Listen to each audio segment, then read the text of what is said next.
tired. Once again.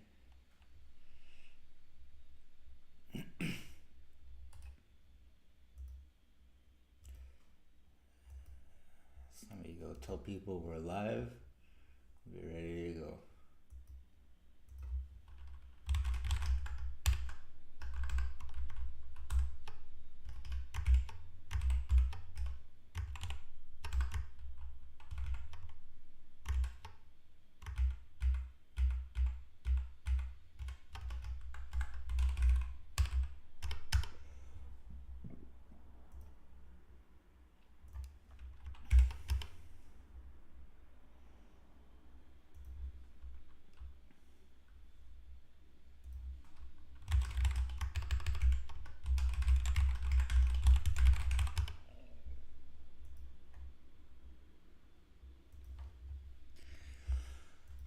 Okay.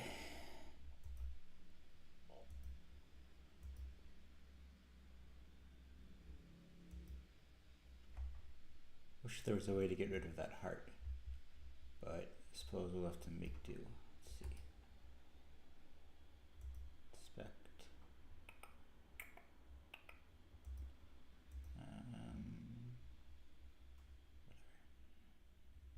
Problem for another day.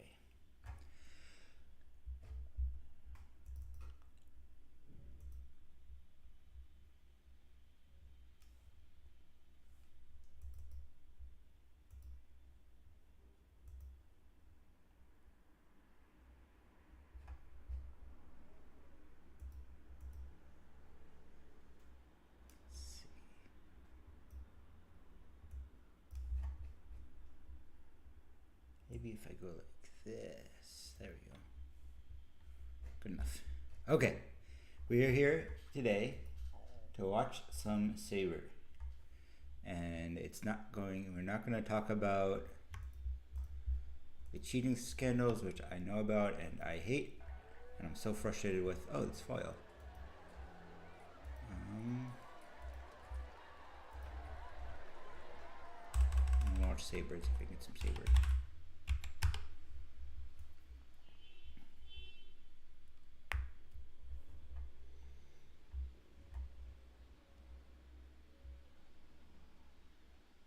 Tunis. I feel like I did this and then that's what it gave me. And then live stream.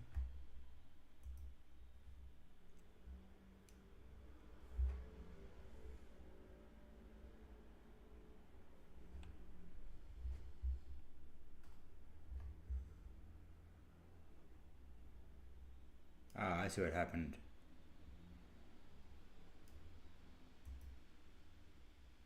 Tunis.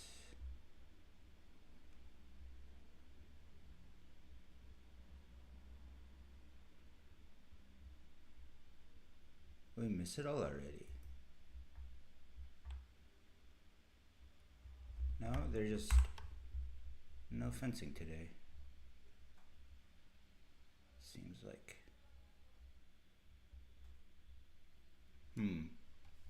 Strange.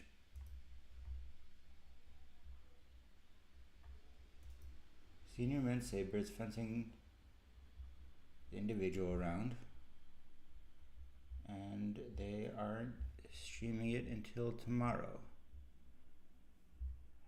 Senior men's Sabre has, in the middle of it right now,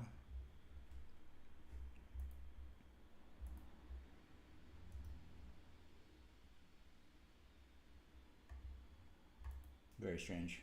Don't know what's going on. Alright, let's watch some foil.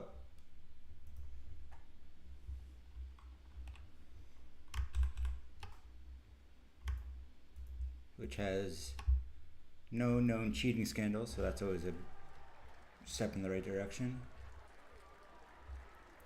Fortunately, I know a lot less about it. That was a fun clip to see.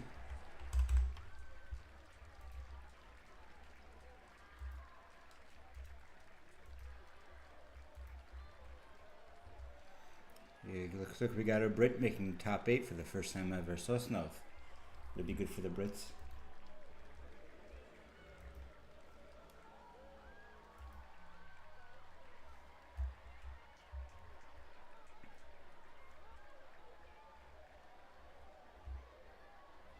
Let's go back to the beginning while we wait for things to load.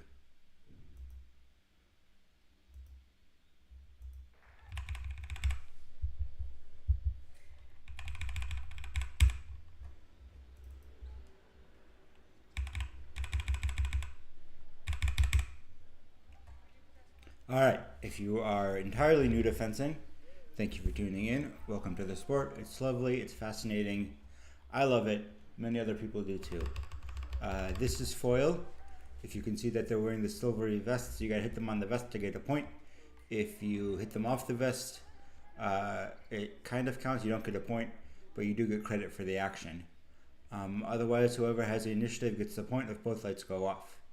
On the right is Tommaso Marini, an absurdly tall and quick Italian. On the left we have De Grief from Belgium, who we don't know much about, but see what we can get from it. Good point there, quick acceleration. When you have the initiative in foil, you get one chance to finish your action, and so a lot of foil revolves around delaying that final action as long as possible. I don't know what he's arguing for.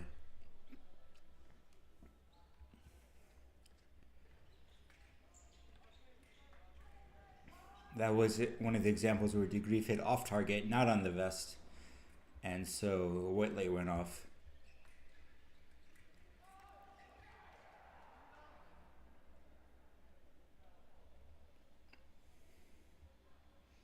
What we're looking for here is a lot of change of pace. You can sort of assume that the fencer going forward has right of way, just as a vague rule of thumb. And so what he needs to do is get close enough that he can finish his action without getting parried or counterattacked. The farther away he launches the action from, the more likely he is to get parried. The closer he is, the more likely he is to get counterattacked. So the whole idea is to find a way to go through fast enough that you can hit.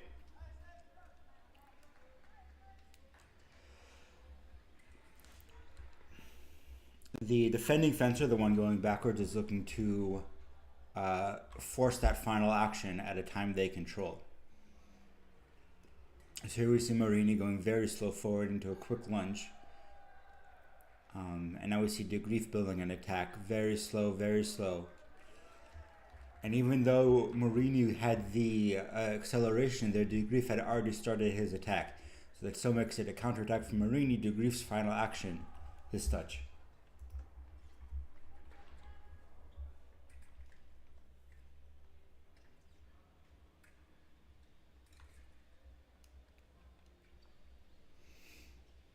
Slow, forward, quick, slow.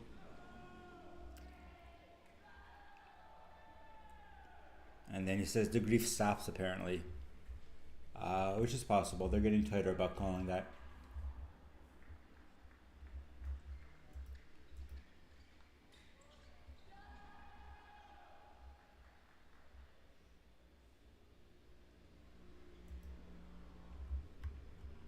I'm really annoyed about the saber. I don't know why they're not showing it now.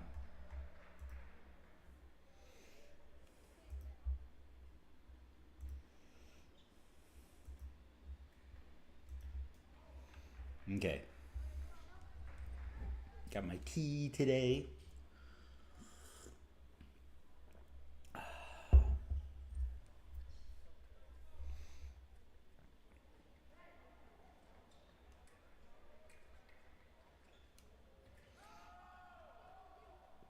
Ooh, misses entirely for the counterattack from Marini. A lot of stop-starting fencing from De Grief as we come to the middle of the first period. You can see him going forward and backwards. That's all very intentional. He's trying to confuse Marini's sense of the distance, how far he is from De Grief, and get him to launch an attack from too far away.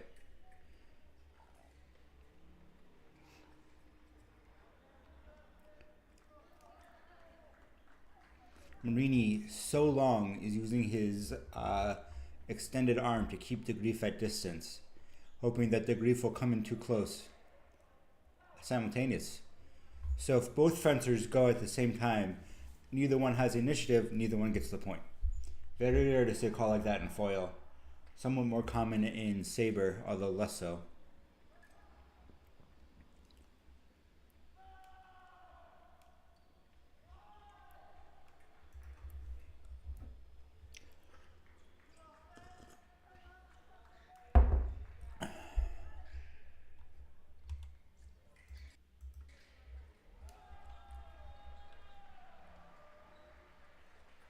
Marini with a quick overtake to start it off, but it comes in too strong.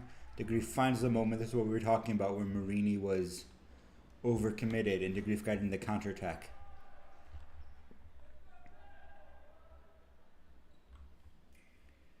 Now,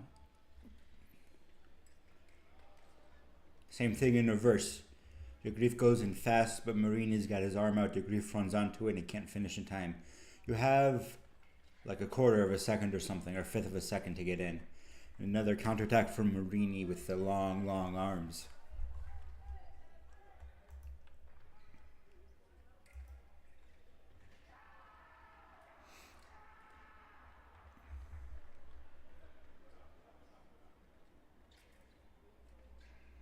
There, the Grief kind of gives up the attack because he knows he's not going to be able to finish in time.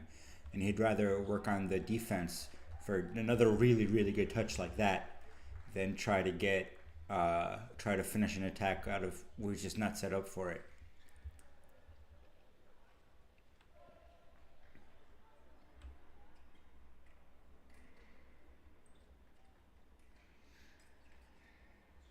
Attack off target as the Grief parries into his leg. These slow attacks he's building are doing a lot better for him than the quick ones. Marini's counterattacks look for things like that.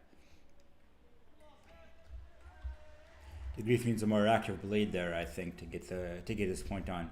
Marini's able to block him out and get the riposte.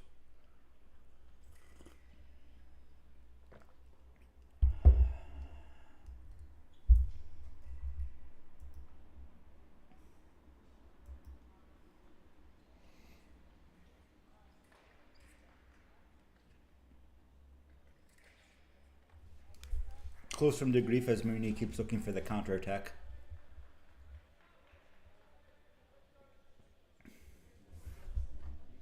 Shoes and tie, boy.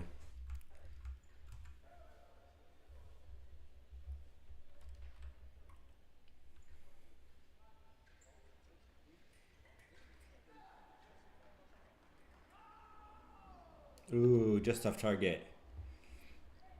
Action from the Grief as he pulls Marini short. He makes Marini miss by getting out of the way, and then the immediate counterattack. Very well done. 4-10 is a big lead, but the Grief is fencing well despite it. And if you can pull this off, it would be an upset for the ages.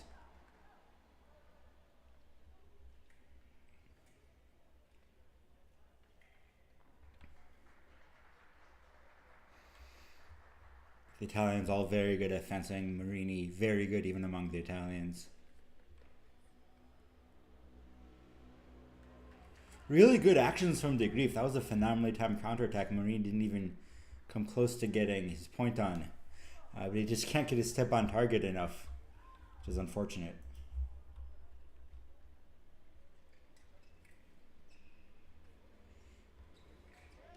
Oh, great flick there, where the Grief comes over the top of Marini's counterattack to get his 5th touch finally. Well earned, hard fought. A lot of jockeying in the middle for position. The Grief comes forward finally with right of way. A lot of blade actions, blade takes, beat parries. Dodging a counterattack from Marini. And touch right. Close one, especially in the more modern foil.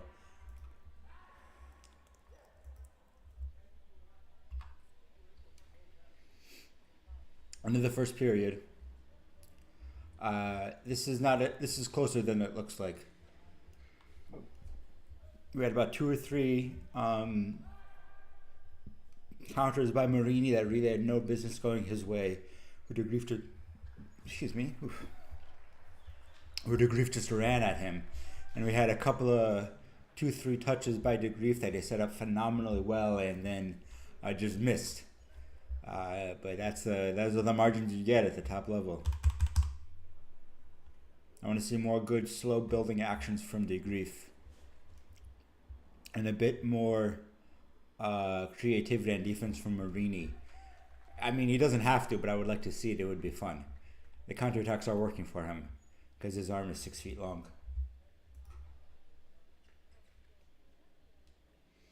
There we go. Another slow action from de Grief. Gets his point on target.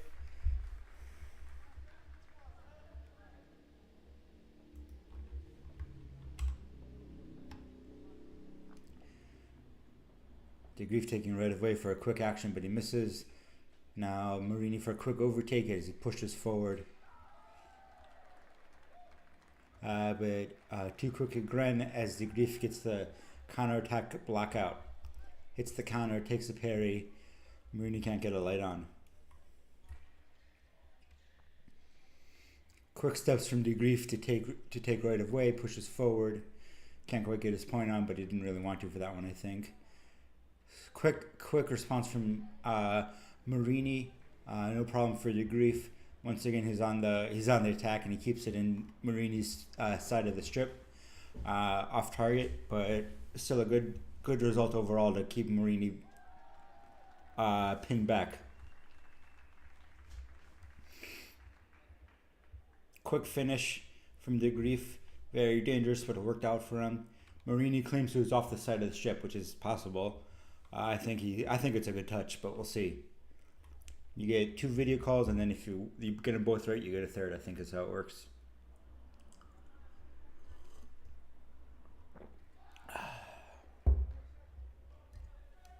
Touch. Yep.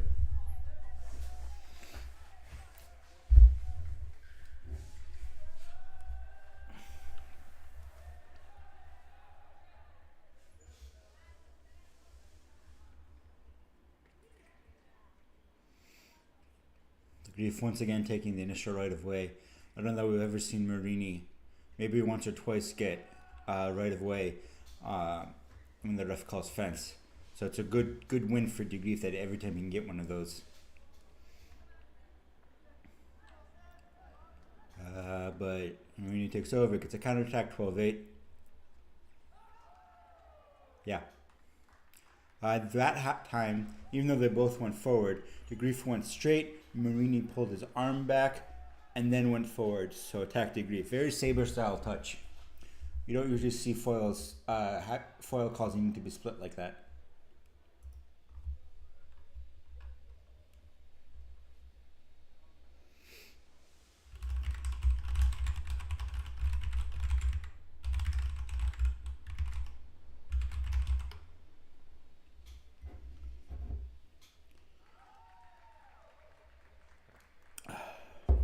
What was it, 10-4? This is a really good comeback from de Grief.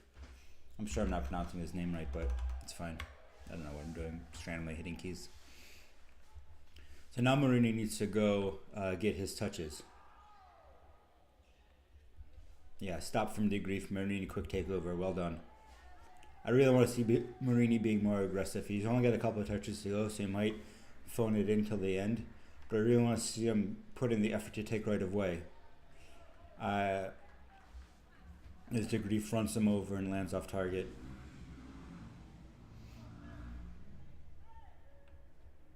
Unfortunate point control issues. If he hit all of his off target shots, he might have won the bout by now. Now slow attack from Marini. Too slow. De Grief finds the timing for a flush in. Marini wants to go fix his bleed.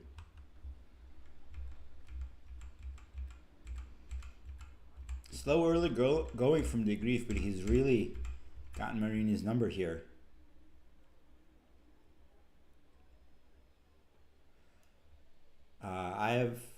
It says Marini's used 2 videos and I did not see the second one.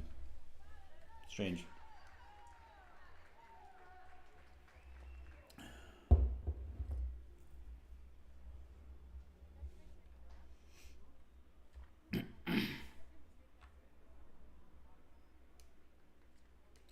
There you go. Once again, De Grief takes over. I think that one was De Grief's. I don't think he'd really stopped. He held his arm back, but that's fine in foil. Just 2 seconds left. Almost 3 seconds left.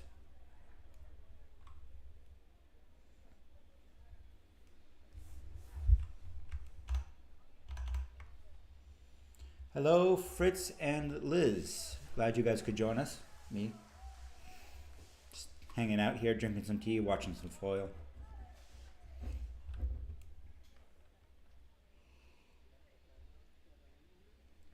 I guess he says De Grief held too much. It's unfortunate. I really think that was his.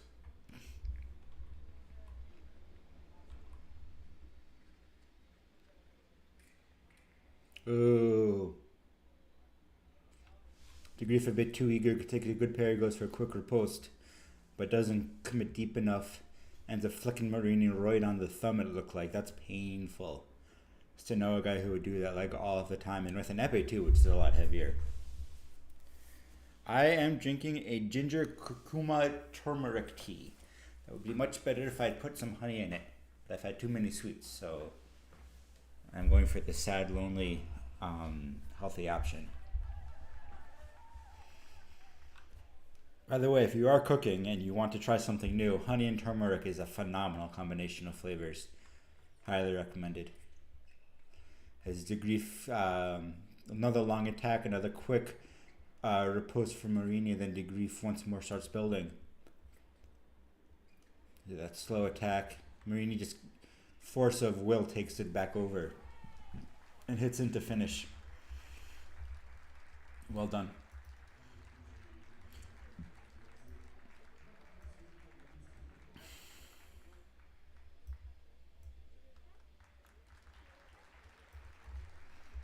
Okay, let's see what's next.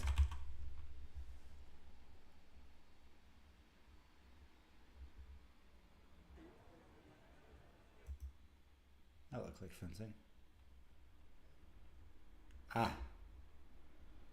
This is Enrico Gorozzo versus Guo of China. Enrico and Daniele Gorozzo are brothers who are both phenomenal fencers, one in foil, one in epee.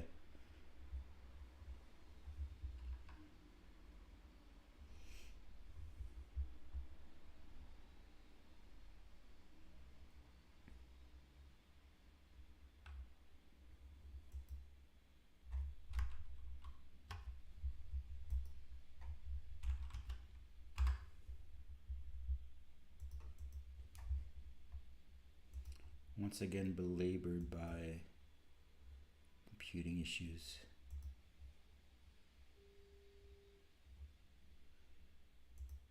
Come on, load. What website is the tableau posted on? It is on Fencing Time Live. Wow, that's the wrong Gua. There we go.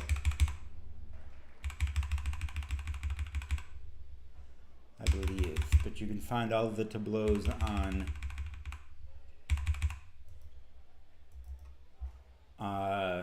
the FIE's website. They link to the live results. They're also building a slow attack with the same kind of blade work that Van Grief did. Phenomenal parry forward when you're going to the inside like this from Guo, right as Gorozzo tries to finish. And an easier post from him. Very good touch.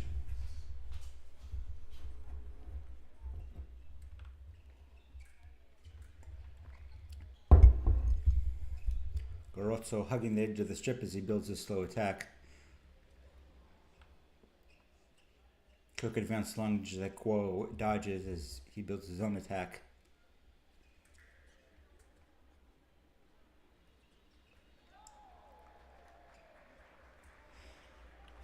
Just a lot of back and forth here that I'm sure there's nuances to it that I don't really see.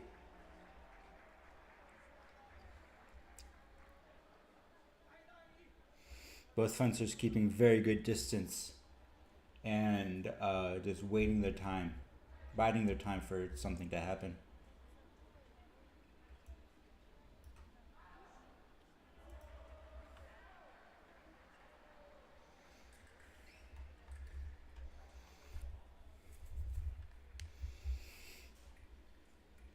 They're also trying to force a touch through sheer strength of will.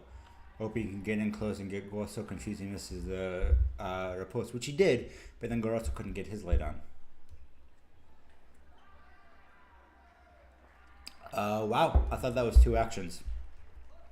But a good quick flush from Guo to get past Garoto's parry and then angle his way around for a second touch. Garoto takes over right away, slow build.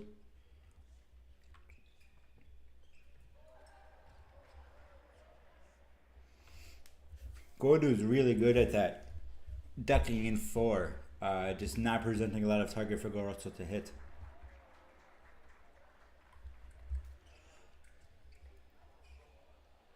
Think the touch at 5'10 to 5'11 could have gone left if he'd really lunged dead straight into it. But the runaway backwards says I'm counting 100%. I have already forgotten the touch, but I trust your call. I'm not horrible at foil, but it is definitely the weapon I understand the least.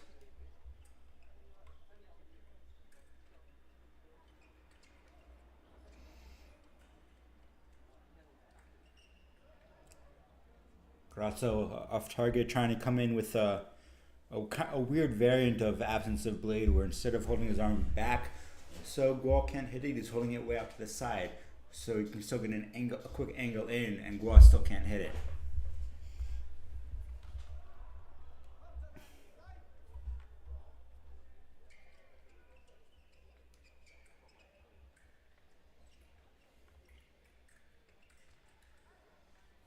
Another off target.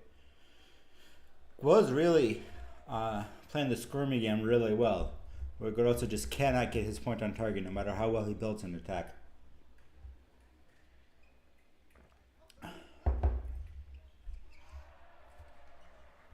Now let's see if Guo can get himself some space. Still no.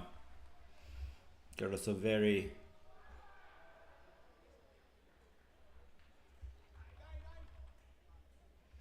really dominating most phases of the game, I feel like. Consistently taking over right away with blade control. Yeah. Another one of those, not so much about who has the initiative as who's harder committed to it. In that case, Garoto was harder committed to the attack, and Guo was holding for a little bit longer. A video call gets used up if the ref doesn't overturn. Okay, so I was mixing this up with football. You can keep appealing it indefinitely for right in every appeal. That's what okay, yeah, that makes sense. I think you are behind, by the way. Or else Mashima's on a severe delay. But it doesn't look like Mashima's on a severe delay. So I think you're pretty behind.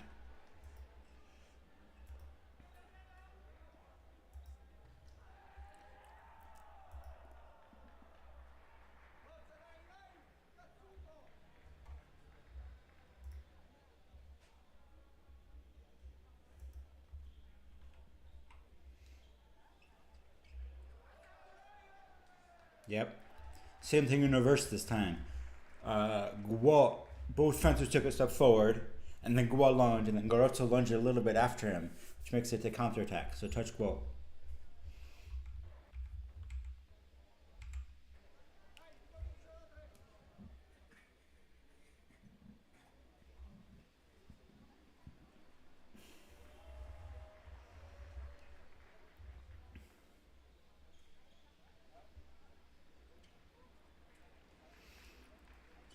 Garoto with right of way, looking to get in this time. More squirminess from Guo. Ends up getting Garoto to miss the first one, it looks like. And he can't get his counterattack on target, but once again, really doing great at just not presenting target for Garoto to hit.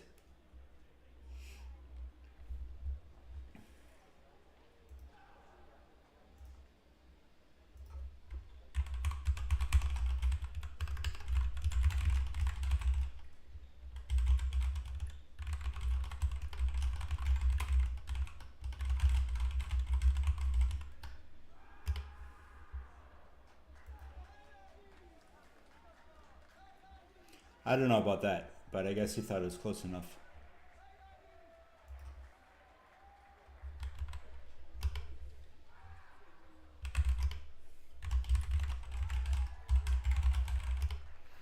Guo a little bit shook now as Gorotsu manages to keep balance a little bit longer. Now we've equalized. Gorotsu once again on the attack. Guo just really trying to jump in, draw out the attack, and then jump back for the parry.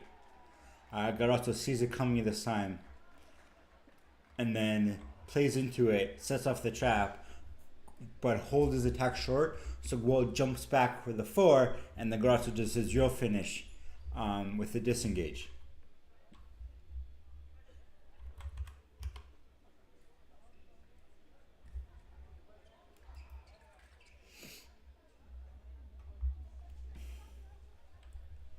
Hey man, I don't mind as long as you're watching. That's all that matters.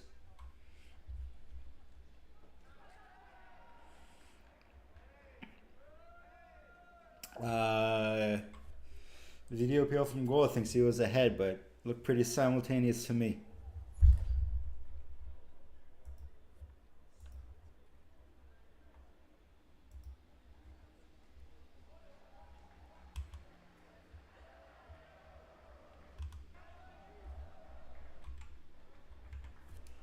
Ref comes back. Ref says simultaneous. Yeah, that's reasonable.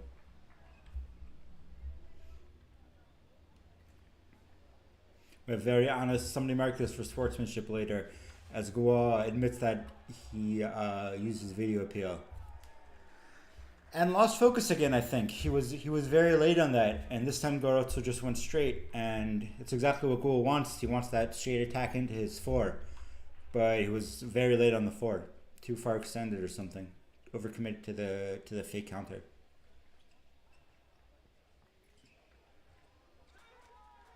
Yeah. This is kind of broken wide open now. Guo is really leaning on that counterattack 4 closeout.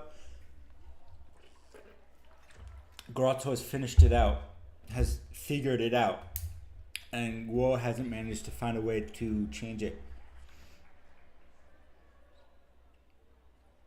Gorotsu takes right away again.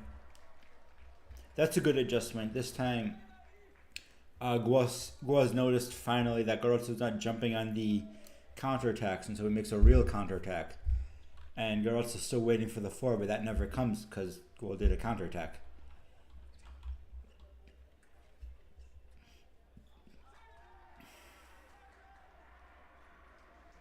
Ref hand signals are atrocious. Sometimes this means attack, sometimes this means the attack starts here. It's so hard to decide. Anyway, good touch from Guo. We're back to 6-5. Good adjustment.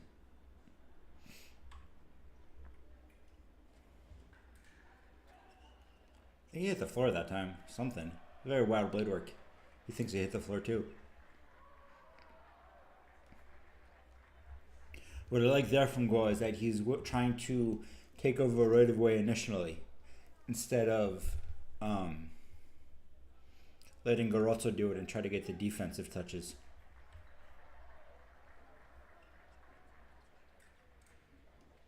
Ooh, very close.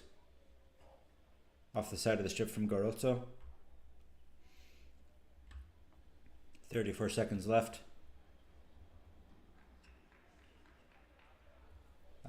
Somebody started early, I think.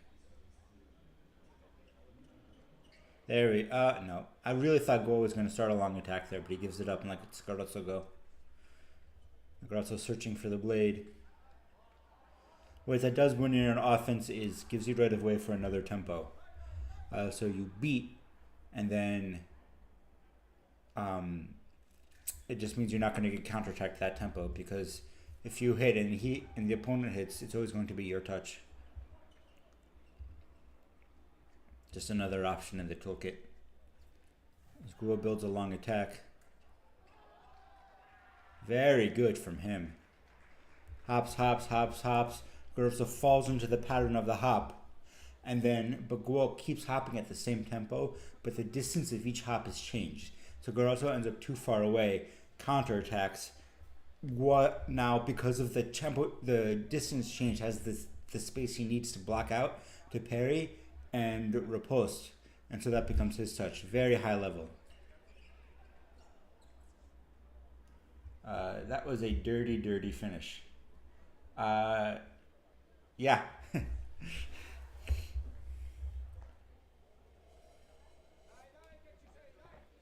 It's good to have you with us, man.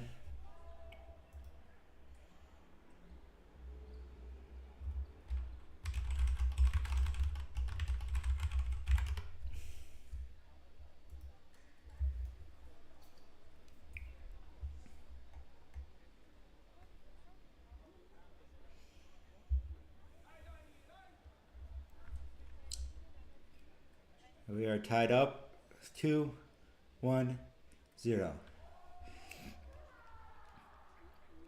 This is a close, tight bout.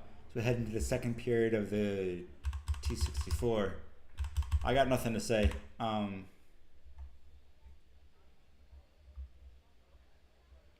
Your part was that Garazzo took the blade, but Guo basically squirmed Mises to dodge the attempted riposte.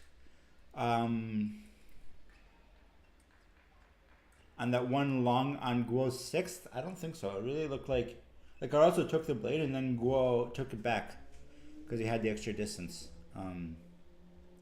But you could be right. Guo is definitely doing a lot of squirming. Just too close as Garazzo finishes for his seventh.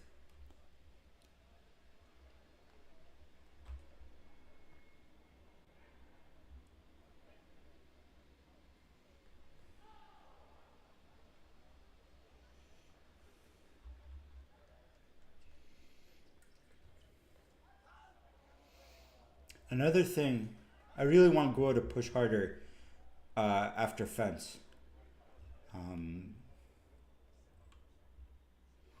I want him to be able to start taking right of way more. And not like that. Like where he actually starts building an attack instead of trying to go straight. He needs it to push back against Garazzo and give himself time to build a good defense.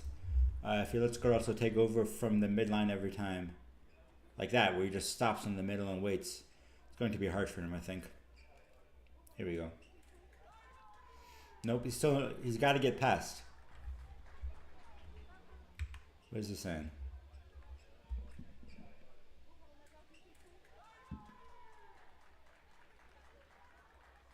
What is he arguing about? Pulls his mask up to yell at the ref for giving him the touch. He's complaining that it was 2 actions. I don't know, man. Italians.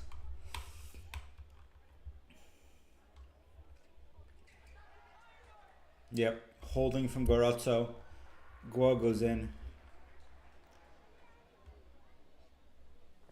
Oh, spicy.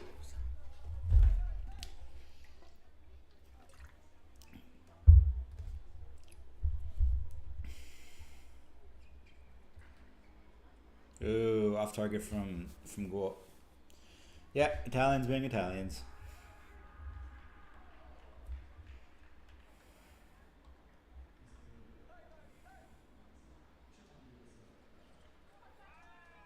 Wow. Yeah, check the blade because that was very bent. Wow. Do you think his tip tape is broken or something? That was crazy. Maybe he just landed completely flat, but that's so rare in foil. Unlucky.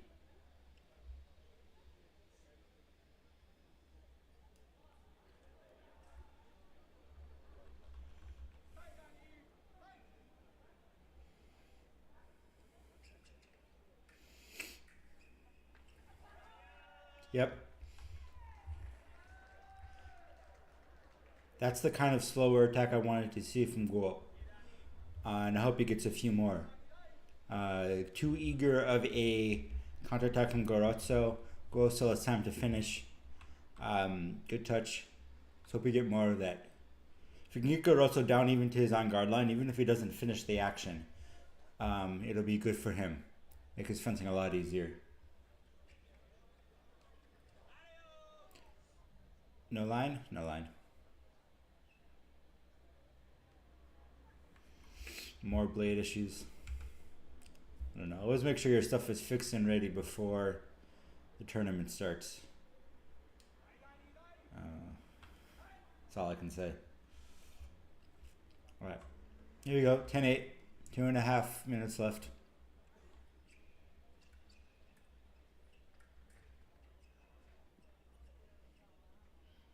Let's see. More of that little hopping stuff. Attack off target.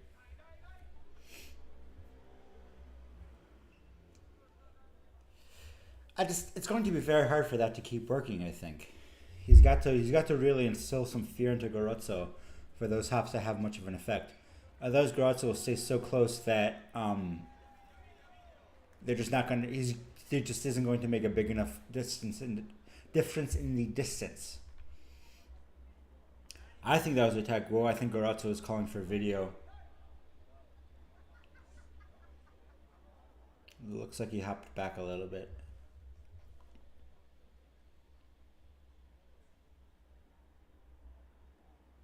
Yeah. Attack whoa. No more videos for Gorotso. That could be clutch later.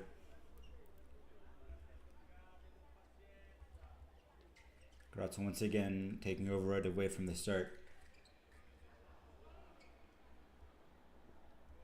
Card for using covering target probably. A red card. Oh, for ducking. Okay, that makes sense. Weird, but that does kind of make sense. That could be crucial too.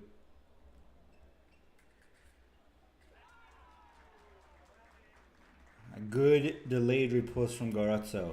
Took the parry. Paused. Guo panicked, ran back, took the 4, he always does. And then Gorotso hit him after he'd committed to the 4. Really good touch. I'm pretty sure this one's in the bag now, though we've still got a lot of fencing to go. I don't think Guo's been able to string 3 touches together since the beginning of the bout.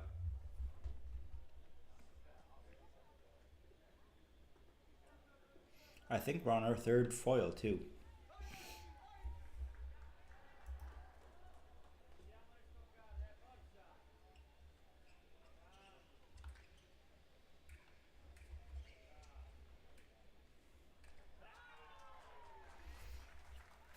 $13 for Gorotso. The minute 58. Probably not going to the third period.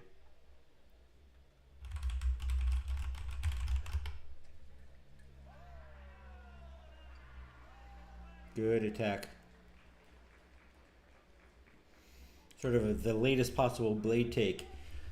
He's got his whole chest right in front of him and then sticks it in from the side. I'm doing all those hand motions and I keep forgetting you can't see it.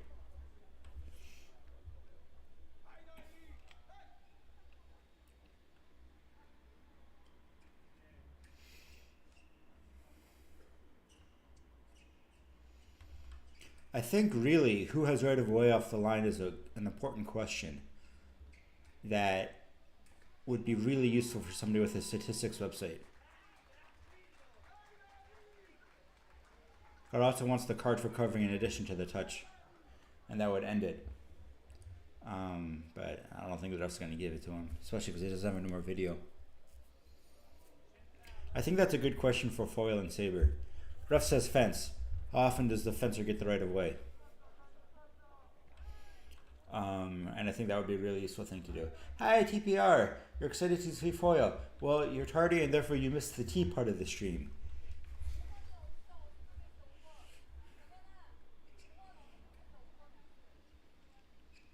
Gorotso building the attack, going forward. Lunge, miss. Guo coming forward. Lunge, hit. Good hit. They change of line coming from 4 to 6. Landing on the shoulder, very well done.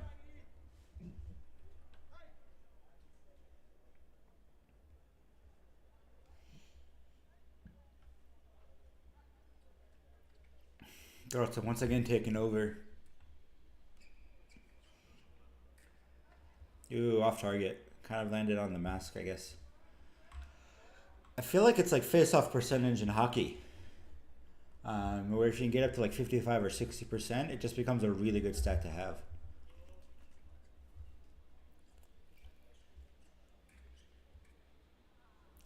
Oh no, you don't get tea. You're not out of battery. That's a super important question for Sabre, and Foil, I think there are more tactics available for it. Cruz would be a recent example of someone who almost always takes defense. And Jopic, who always takes defense, but it would still be interesting to watch, and then you could say, okay, so Cruz only has right of way 30% of the time, but he's a defensive foilist. You only have right of way 30% of the time, and you're not like that, so it's bad. Halt for something on the blade. I've never seen that before, but it makes sense. Anyway, I don't believe there was any caffeine in this tea. It was ginger, turmeric, and curcum. And no, curcum is turmeric. Ginger turmeric tea. And it was very spicy. Very good. Oof. Goal gets right away. Cannot find it. Gorotsu takes it back over. 15-11. Final bout.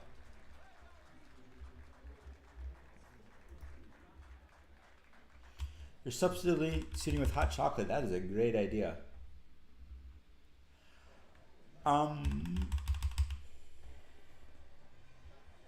That's a tisane, not a tea. Listen. I'm not British, and therefore I have never used the word tisane in my life. And I'm not going to start now. Funamoto's Chupenich. Wow. Very compact on guard from Funamoto. I don't know if I've ever seen one exactly like that. That's really going to be interesting to watch. Look how close his feet are together. And Chupenich, of course, long and lanky. Gets two quick ones in 6 seconds. Yeah. There's a tea conspiracy.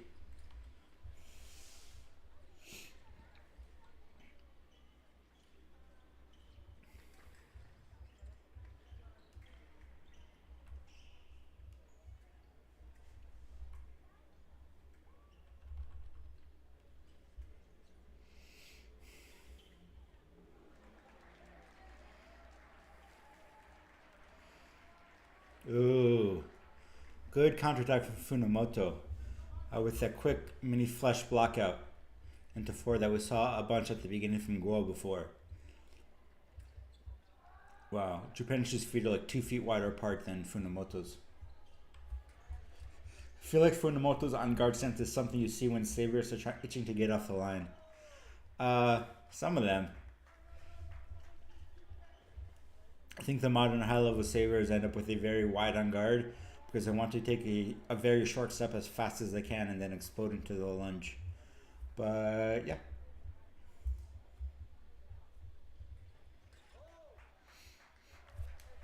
That great Chupenich. Ow.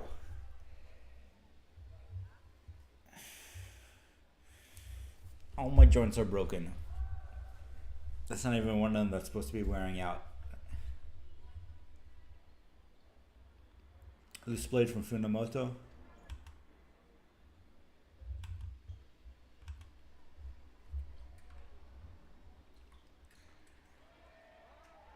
Yeah, I think that's parry to post.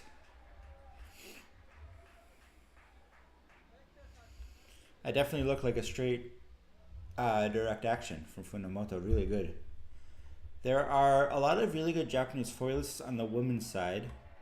I am struggling to think of some on the men's side, but that's probably just me missing names.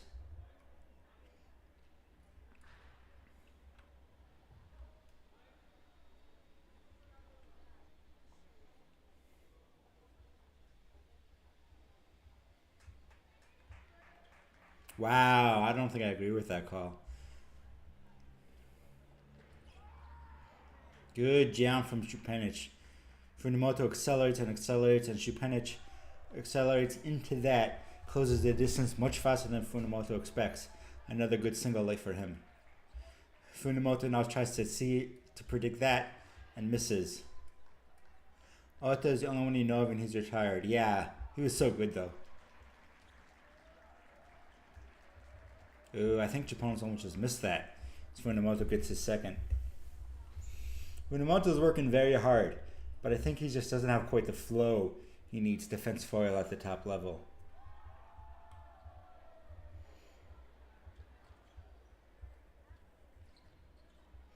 It's just something about the way he fences is very precise and stilted to me. Where, like, that was very good. That slow fast, that was great. But it was like he set up and he waited for it and he did it and then it was done and then nothing else happened and then Chupenich took over and got the touch. If there's no flow to Funamoto's fencing like I would want to see. And I can't describe this concept any better than exactly this, that just the flow isn't there. He gets a couple of surprising touches here and there, but it's just not coming. It just doesn't quite have it all tied together.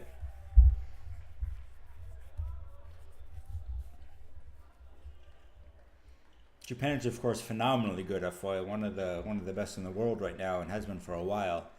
So it could just be he's just not giving Funamoto anything to work with.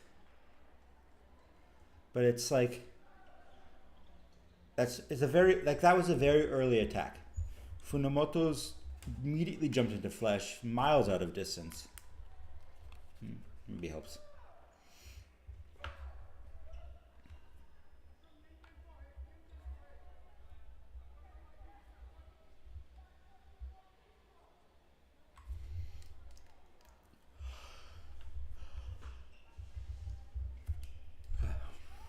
Chupenich slow attack.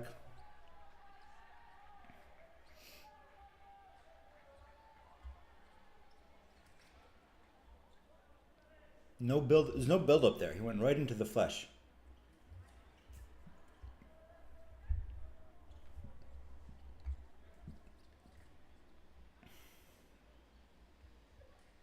Yeah. Chupenich gets a card for that.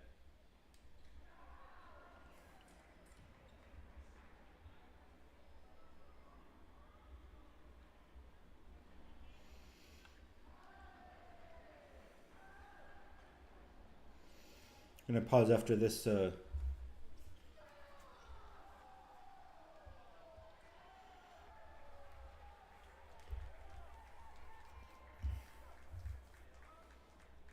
Chupenich is arguing for something.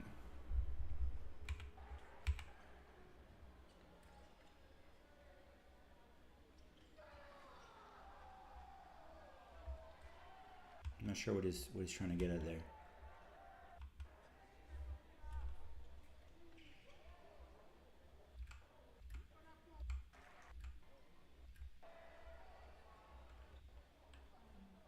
Better post? Okay.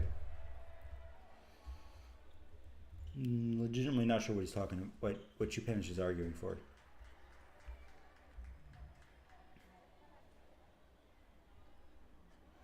But 5-7, got ourselves a bit of a bout.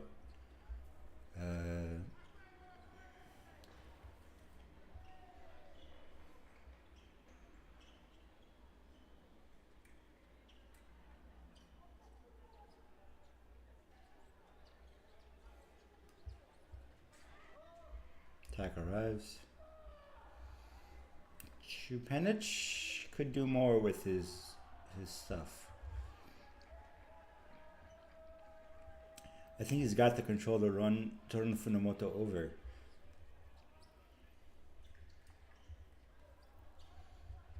What you can see good here that Funamoto is doing defensively is breaking distance and then coming in with very wide back and forth distance changes that can be very confusing for people. Looks like he caught a bit of a blade to the face there.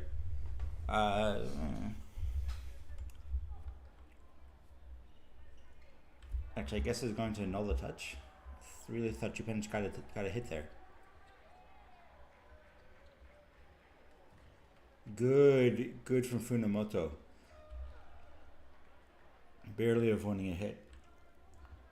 And we are all tied up. Japan's a bit confused, but slower off the line there, and Funamoto's taking the lead. And tactical weapon change from Chupanich.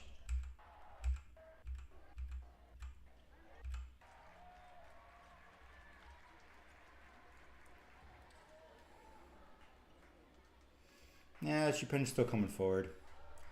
Back tie day 8, 16 seconds left in the first period.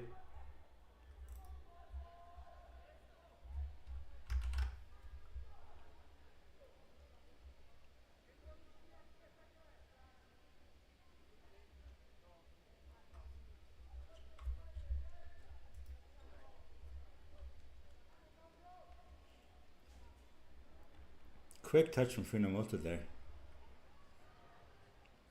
Chupanich coming forward, Chupanich coming forward.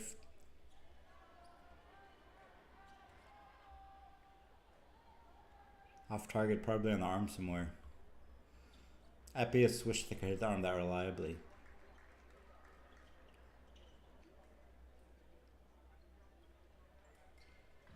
Chupanich wants a mask covering, isn't getting it. Funamoto 10-8. Bad camera work. End of the first.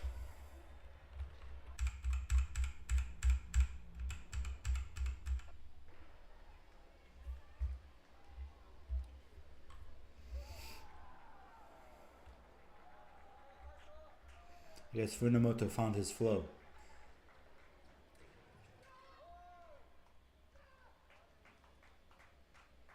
Soccer post, yep, pretty clear.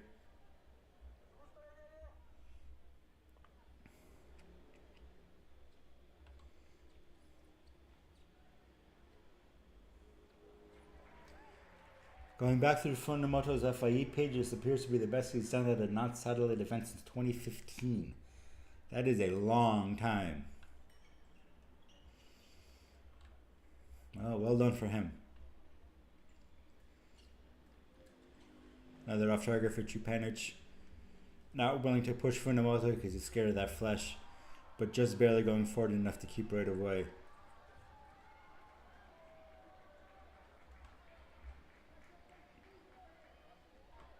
Funamoto, good lunge, disengage. Disengage lunge, whatever. Hoping for a quick and cheesy one. Chupanich not giving it up, but Chupanich is very scared to build an attack. It's very hesitant, very tentative. And now Funamoto's, because has built himself the space, he needs to get that flesh to hit. No, that doesn't make any sense. Funamoto's got Chupanich off balance, and now everything's going his way. It's not about the space so much as it is about how now Chupanich is a lot jumpier. Oh, I don't want to do that. And so that things like that flesh have a higher likelihood of succeeding because Chupanich commits to the defense too early.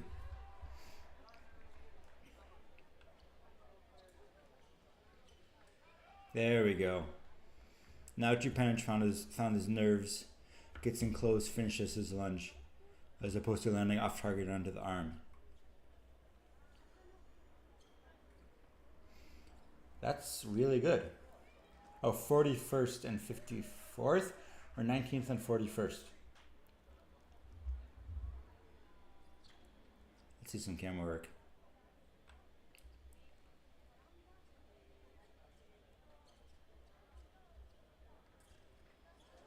Oh, good touch from Funamoto. I love those clean flicks to the shoulder like that. 4-flip shoulder. Very good.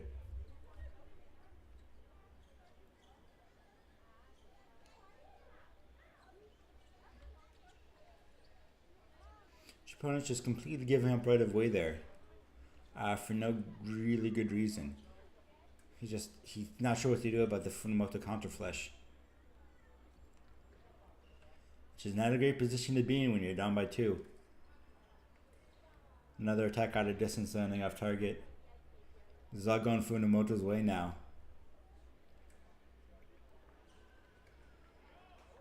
So there's another one. 13-12, but he's having to work really hard for his touches.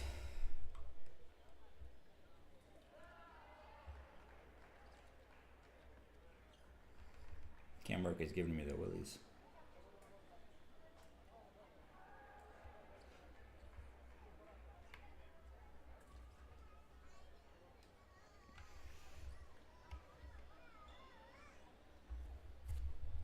I missed that one.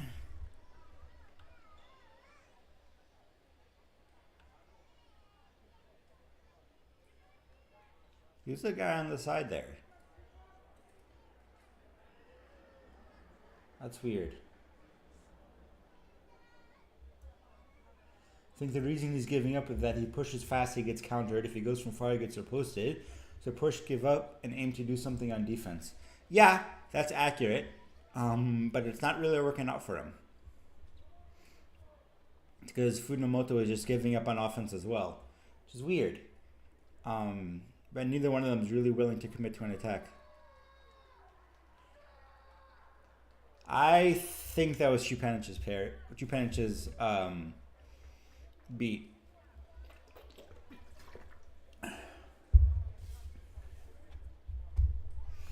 Anyway, my point is that if you're just going to give up on offense completely, it's just not a good position to be in.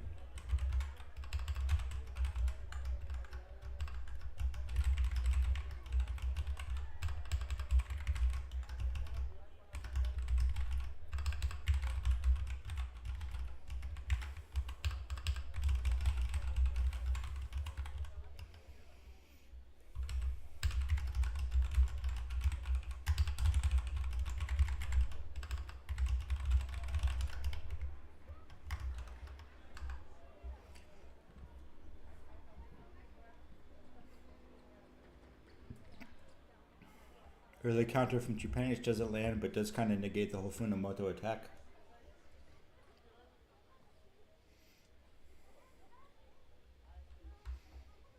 Funamoto just giving him the whole ship to come forward with.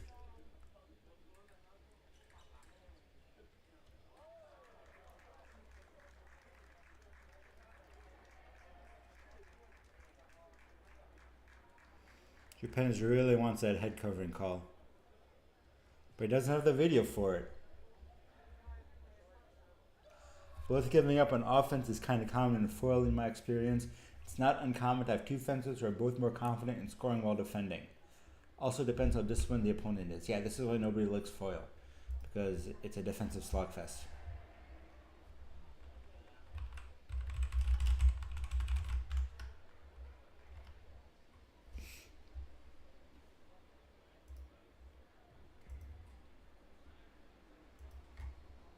Touch. Okay, we're going to real quick hop over and see if the podium stuff has started yet.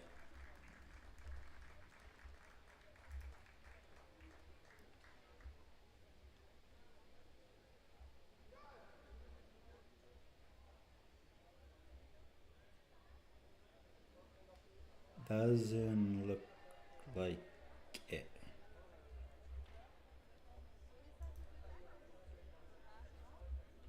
Yeah, you attack, you give up, you attack, you give up, big whoop.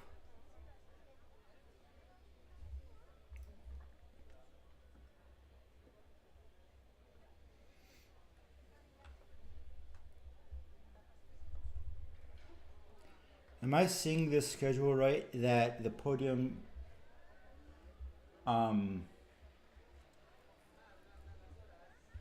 strips are, the podium belts are tomorrow, or am I just not seeing the live stream for it?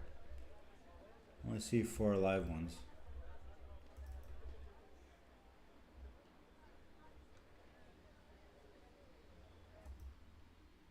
What you mean by disciplined is that at lower levels, if you give up on the attack, often the other person will just attack it because they feel obliged to. Yeah.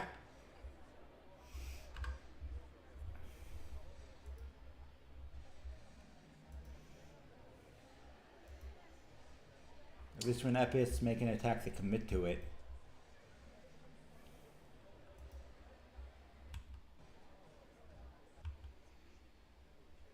Mura Hamza.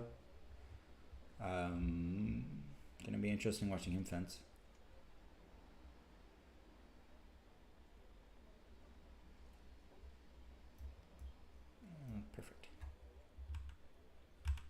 Fix your socks, your tights.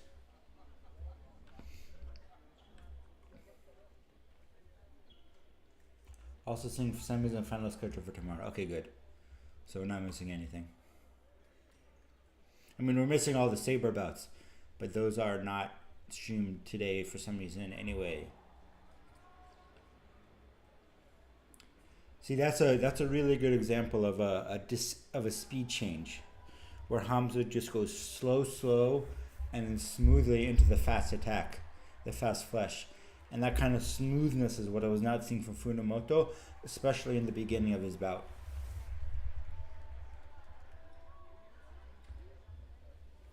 Attack off target, very foily flick from Hamza. Somebody please tell me how to pronounce this Serb's name before I completely mess it up.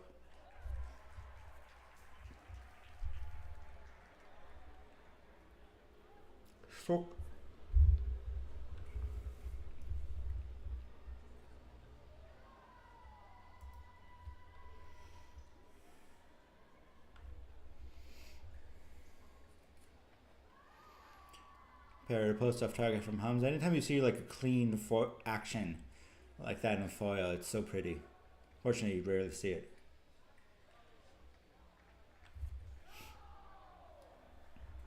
Some more common foil action where it goes attack no, counter attack no, or a post is parried, or mise arrives, something like that. All the weird angulations you can get in foil. Sorry, it's been too long since I even attempted to learn Serbian. I don't blame you.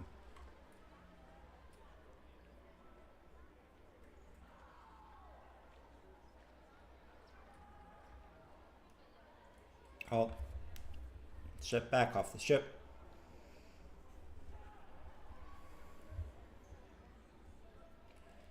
Hamza comes forward and then just waits. His hook also stops and then whacks at the blade a bit and then lunges and finishes to tie up the game.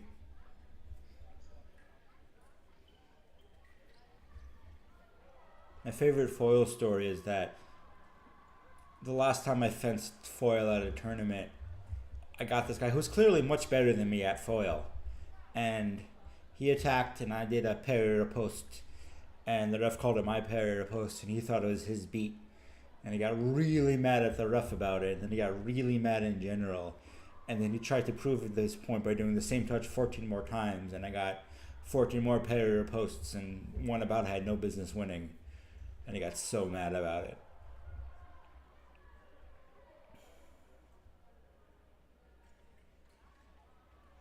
We're going to go with a soft C and call it a souk.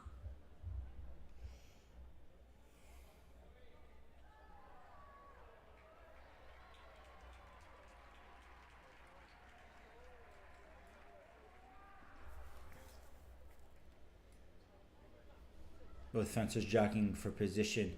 Neither one really willing to give me the attack, as TQ said before. Just trying to find that bit of distance where they get closer and then back and then closer and then back. For that one where they can hit.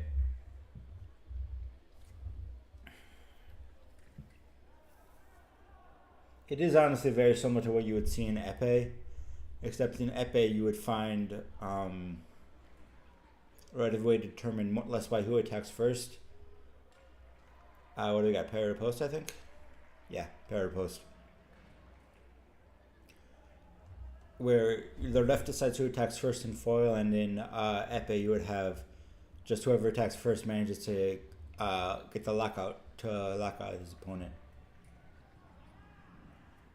Your stubborn streak might do you a disservice in foil. In épée it's more a boon of tenacity. Being stubborn in épée is pretty bad too, speaking from experience. Oh! Very good touch from Souk, where he goes in, he misses, he goes in, Hamza parries, goes for the post, and Souk is fast enough to get a counter parry in. But not that time, as Hamza does a more aggressive riposte to tie the game back up. Good disengage from Hamza going underneath Sook's parry.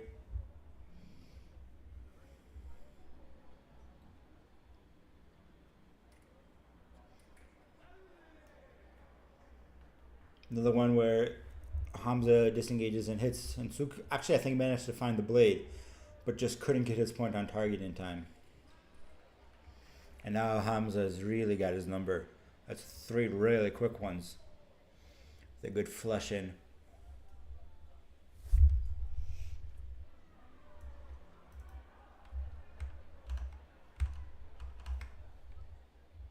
Don't mind me rearranging my windows. Oop, that was wrong.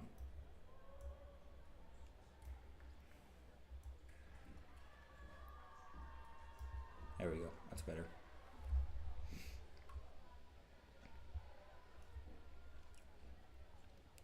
Hamza now really, gives up on the attack entirely. Sook unwilling to take over. So you both got them kind of standing there looking at each other.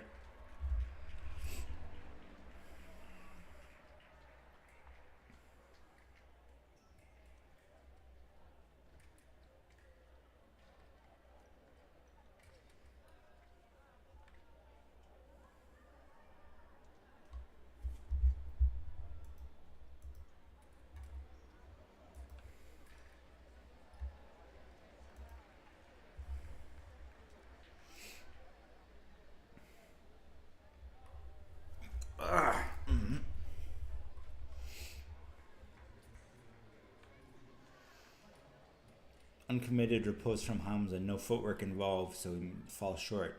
But I guess he's just not willing to commit at this point. Sook building a bit of an attack.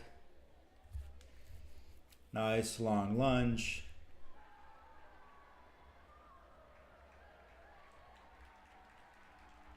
Hamza messing around, fails the test.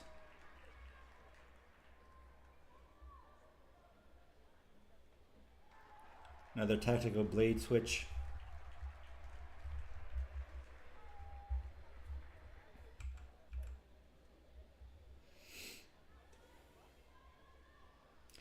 A little bit deserved card there for turning the back, but I guess he's just not going to add insult to injury.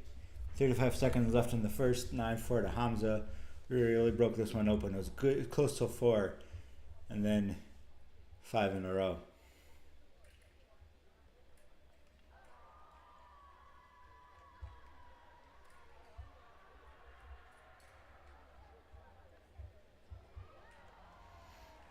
Yep, attack, counter attack, almost pulled it off. But that flush of Hamza's is a real weapon. That was a very fast startup, very fast follow through. Good at getting his point on target at the end of it. Really salvaged the touch there. That was a good counter attack from Sook.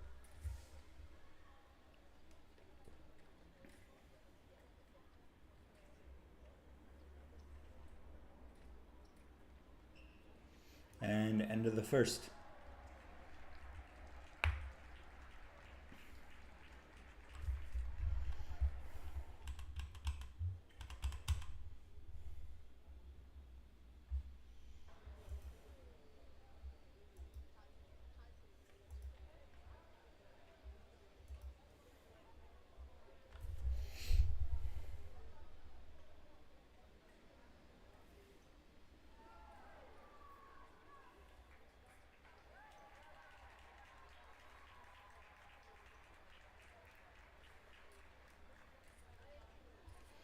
Sook did not see or hear the halt there. Yeah, but no harm, no foul.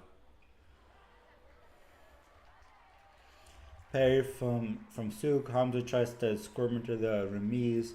Sook deals with that too. Gets the final touch. Not the final touch. Finally gets the touch for his 5th. But still got a long way to go. Parry riposte. I would have maybe called a halt for Korakor. But possibly he thinks Hamza initiated the Korakor, not Sook. It's close.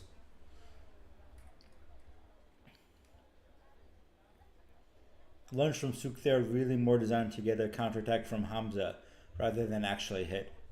Hamza doesn't fall for the bait, and now they just kind of stare at each other.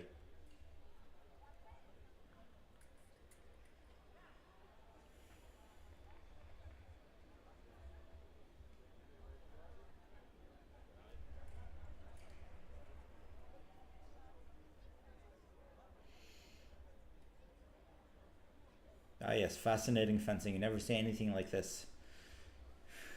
This is definitely not exactly what foilists make fun of epes for.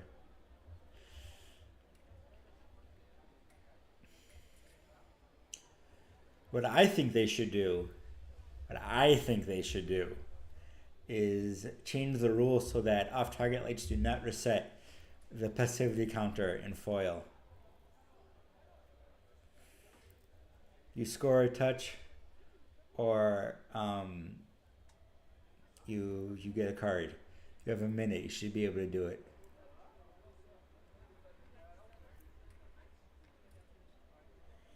I think their passivity timer is about nowish. Neither one of these guys is willing to commit.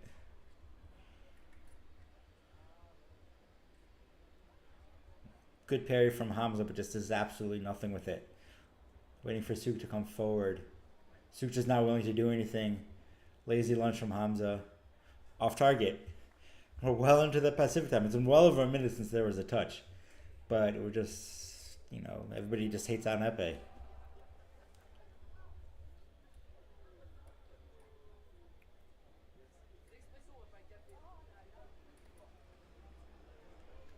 Attack no, counter attack arrives, touche. Finally we get somewhere.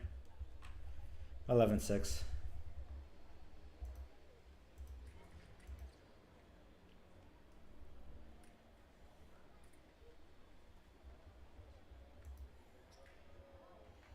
Attack off target. Hamza got caught flat-footed there. Had to do like a weird duck and counter, just hoping for something. Worked kind of okay because he turned it into an off-target light. But not an ideal situation for sure. A lot more standing around, a lot more half-committed lunges, half-hearted.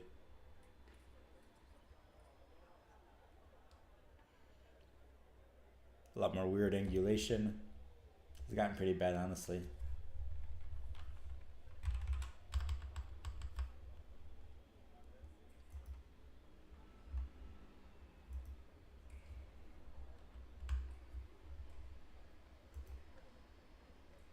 Same deal as before, trying to duck and counter, nothing down, but it does get Suk to miss.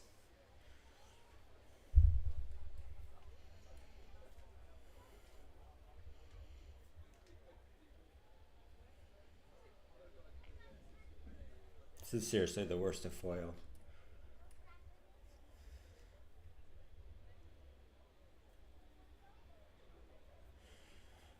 At least in epee, when people are standing around, they're trying to do something. Here they're just waiting for their opponent to do something, and it's just a game of patience.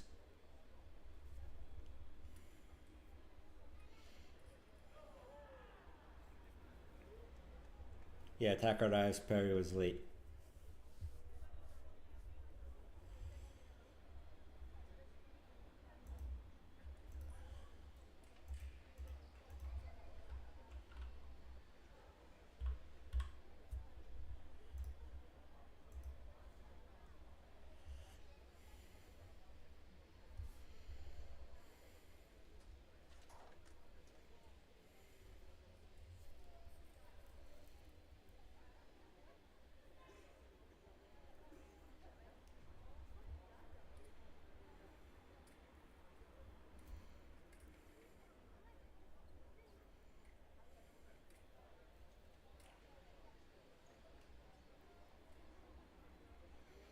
See if Suk realizes the time's going to expire now.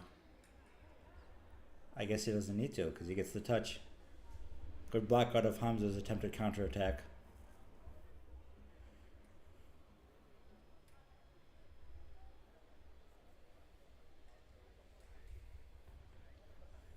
And end of the second.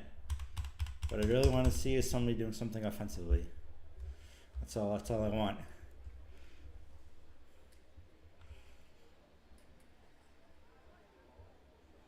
That a little bit counts. Partial credit.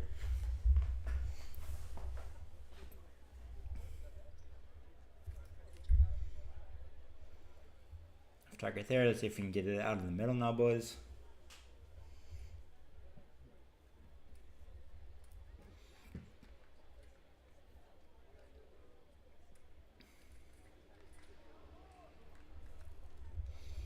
Suk finally cracks, starts doing offensive stuff. I'm the pair post. Like, I understand why he wasn't doing it. It's just really boring. Oh my gosh. Suk centimeters.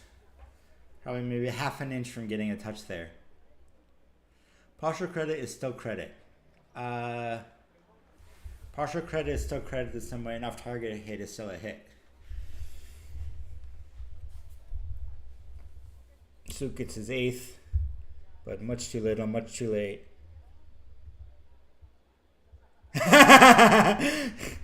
We got a trolley ref who is also bored of this bout.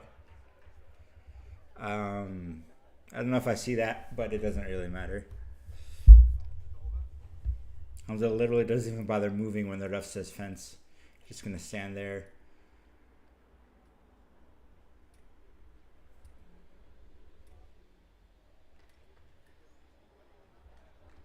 $15-10, 59, final bout.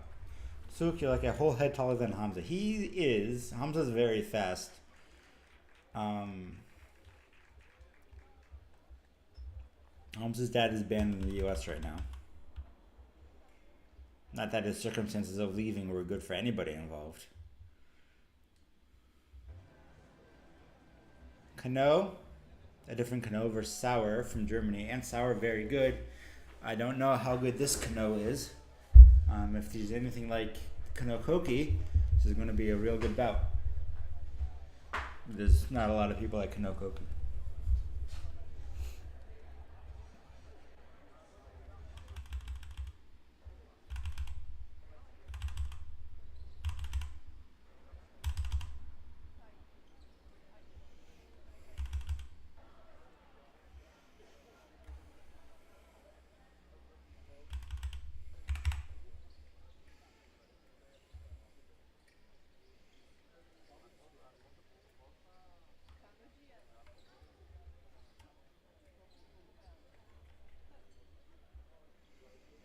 And Sauer building an attack, coming forward. Brings it back to midfield as Kano takes over. Short, fast, slow, fast, slow, fast, slow. Not willing to overcommit, but at least she's willing to move, which is more than the last bout did.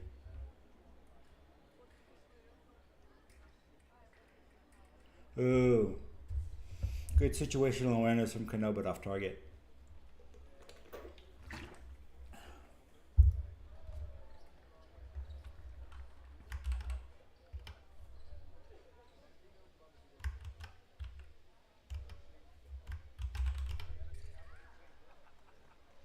I'm not really sure what happened there. I think it was a combination like a 3 parry or a 4. But either way, good blockout parry from Kano to get the touch. 1-0. A lot of good jacking for distance here. Where you can see that they're trying to do things and get in position and not willing to overcommit. But at least they're not totally waiting for their opponent to do something.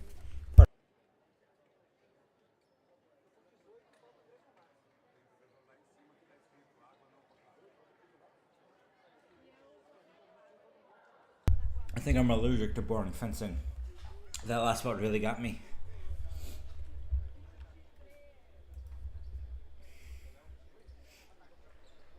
We do a Hamza versus Sosno. Yellow piece T8 before we finish up. Sure. We're going to be here a while. How long is this video? Doesn't say.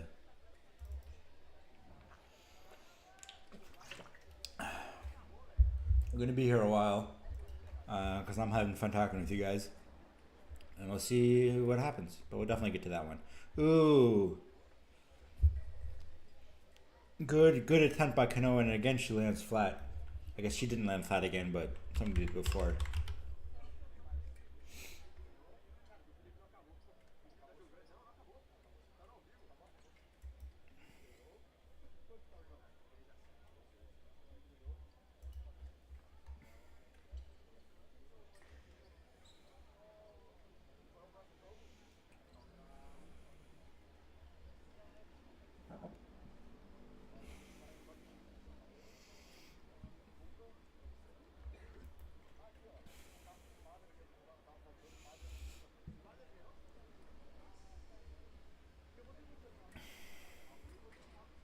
Ooh, good precision touch from Sauer. Parry and then straight to target. No extraneous motion. Very well done. I believe this is Kanoa Risa. I'm looking at the FIE site. As Sauer gets another one. And Kanoa Risa is the only one listed as left-handed.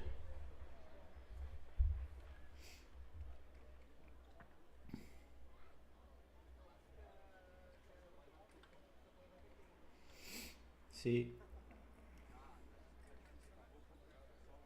Just precision commitment this time. Instead of a lack of commitment. They're not willing to overcommit, but they're still trying things and pushing their opponents and being creative. Kano doing a lot of slow, fast offensive footwork.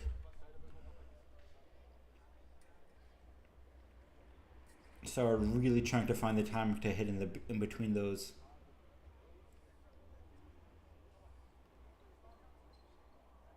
Now I think we're just waiting for the end of the period. Maybe not. Off target. Bent blade. End of it. It's going to be the end of the period. I would be surprised if anything does anything for...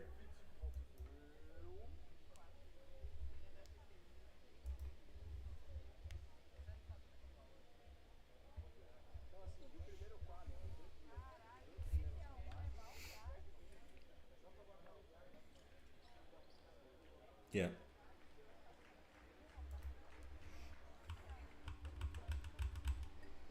Kind of a fun bout, not gonna lie.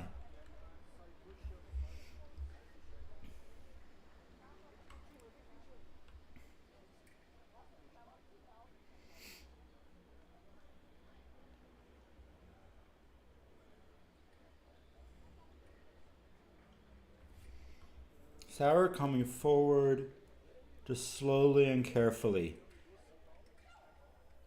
Trying more to get distance and push Kano, trying more to get strip real estate and push Kano back.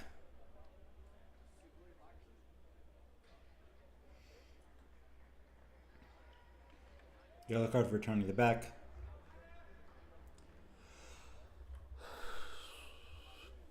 Kano's keeping her arm out just enough to hold Sauer slow, but not enough to really overcommit to anything.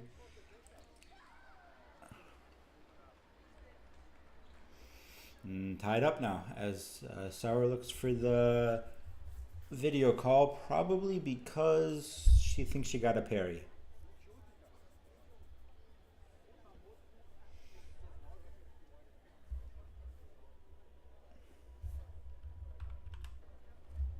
But touch awarded to Kano.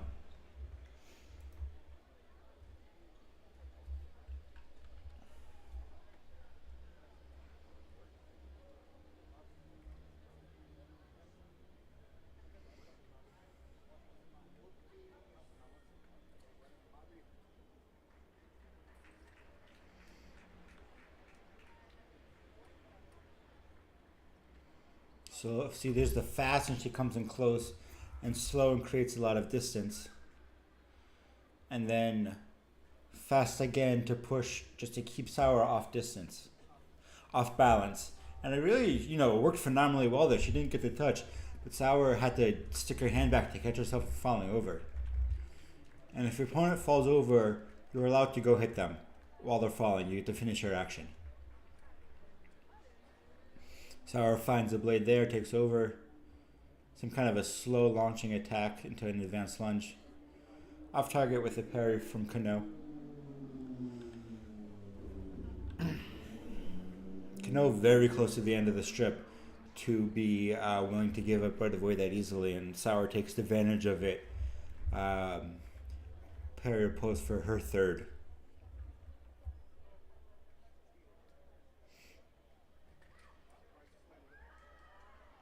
Attack, no. Attack, oh! Okay, yeah, that makes more sense. Me and Sauer both were really sure that Sauer's counterattack hit off target. And the ref called attack no, but made the wrong hand signal.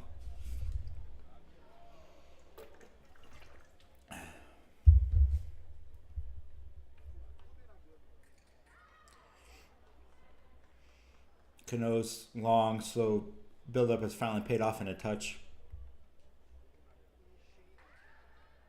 Attack off target.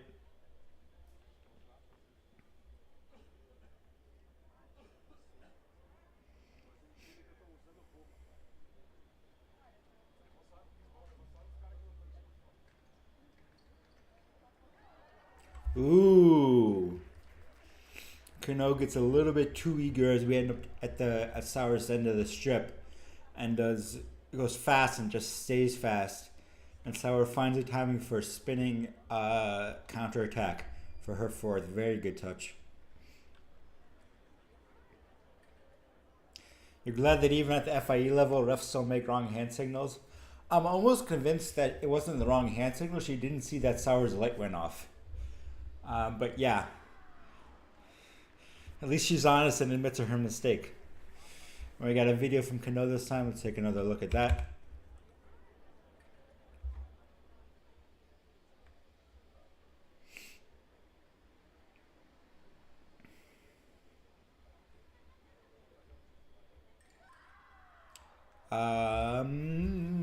I really see that as Kano's. Attack Sour. Okay, 5-3. That's reasonable.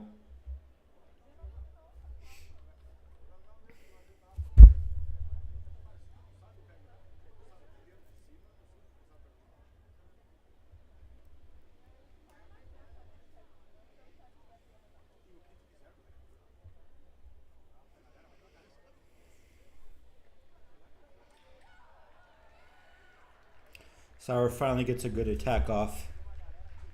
Kano lets her in just a little bit too close. Sour very, very good. Really top of the world. Ooh. Kano comes right back at her though. So if you let Sour too close, her lunge, you're just never going to get out of her lunge in time, out of her lunge range in time. You have to just not let her be there in the first place. Slow, fast. Sour counterattacks to the wrist. Or maybe just blade goes off randomly, which happens sometimes. Foils are very finicky.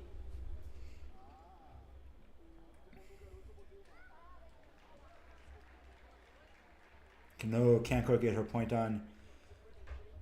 Teapotty kind of a counter from Sour, but it works out. 7-4. Minute left.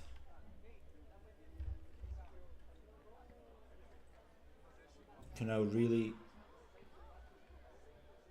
Sour's found the timing for Kano's fast, slow attacks now, and she needs to mix it up. Kano needs to mix it up. She keeps getting hit in prepping it. Like that, the one before that. Sour's really found the timing where Kano just cannot get her point on when Sour counterattacks.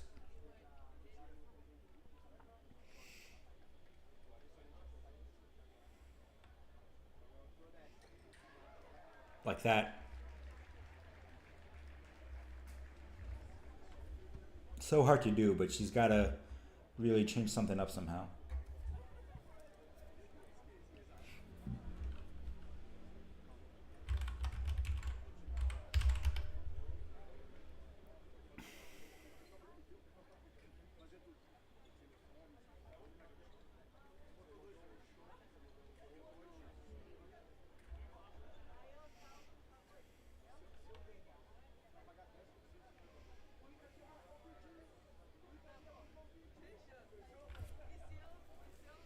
Five, 4, 3, 2, 1. End of the second. And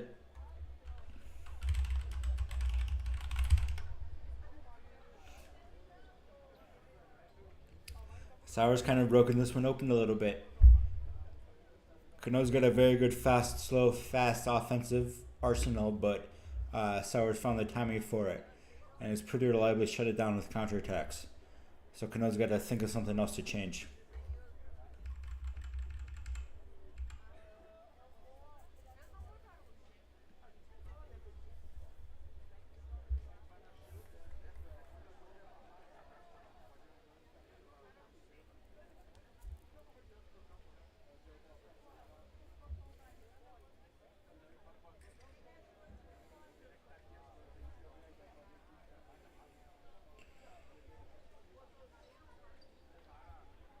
Kano's trying to time into that counterattack from Sabre. Now she's going fast and then immediate finish on her attack, which is an idea.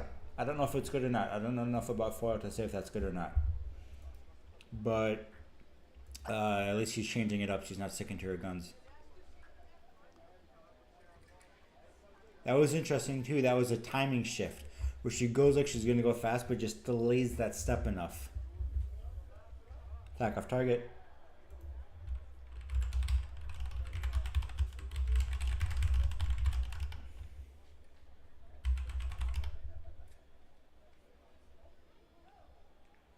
Oh my gosh, that would really look like core. Guess we'll see.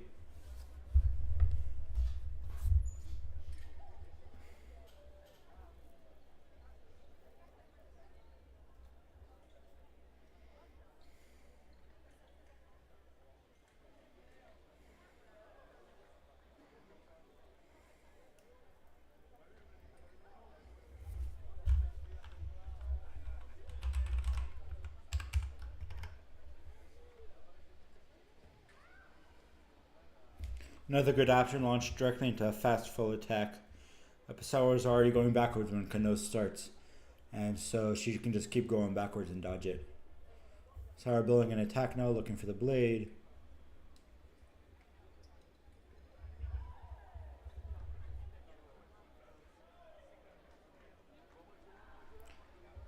Off the side of the strip? Action? I don't know. I really thought that should have been Kano's. Or somebody's at least. Attack off target. Sabre starting to really find her distance now.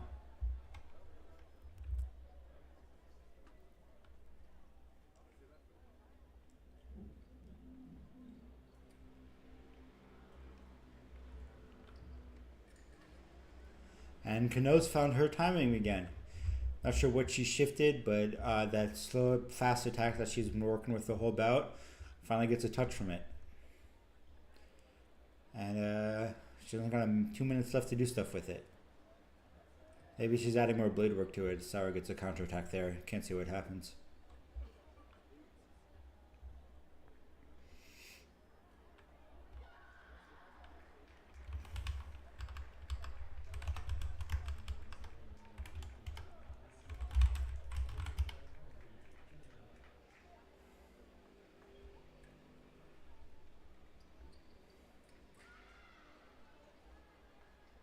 Rough hand signals, man. Please. Attack arrives, not just lure. Anyway, touch Kano. It's a nice score. Got that fast, slow attack working. Kano finds the timing on that one and negates everything she just did.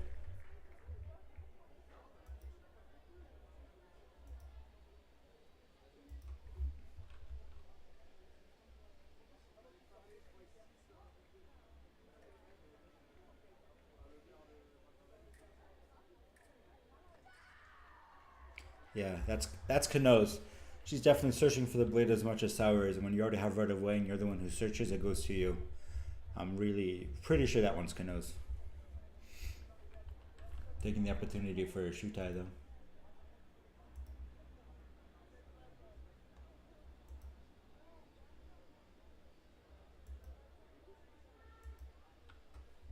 Yep.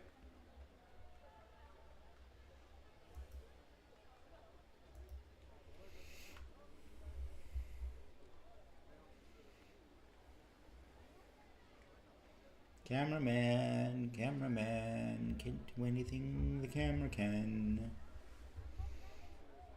There we go.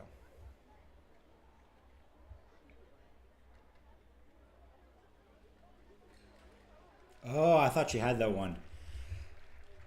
Sabre just really good at finding the angle to block out Kano's counter. She comes in low, and Sabre blocks out low. I was expecting Kano to go in too fast again like she did before, but she really held her speed well, and Sabre still managed to find the timing.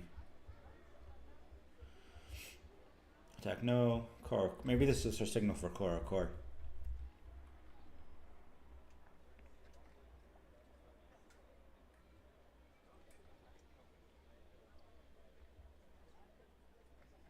Oh, very good touch. Very good touch. Kano gets in close enough now. Doesn't go under, goes straight. She's making a bout of this, but it's just really hard to come back at the way she's been fencing. Good variant there where she changes it, where she fakes going in and holds, and Sauer does another one of those teapotty kind of counters hoping to block her out. And Kano waits for that and then goes over the shoulder. 2 touches, 40 seconds. Definitely doable, but and Sauer makes it hard. This cameraman, I swear. Attack off target.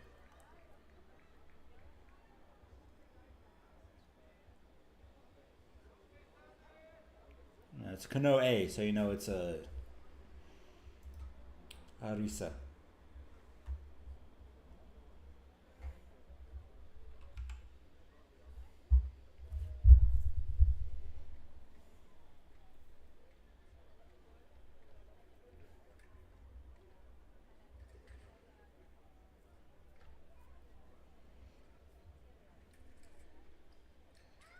Oh, that was crucial. Kano goes low again, Sauer blocks low again. It's their 4th or 5th point like that, I think. And now it's hard. Now you got 3 touches in 16 seconds.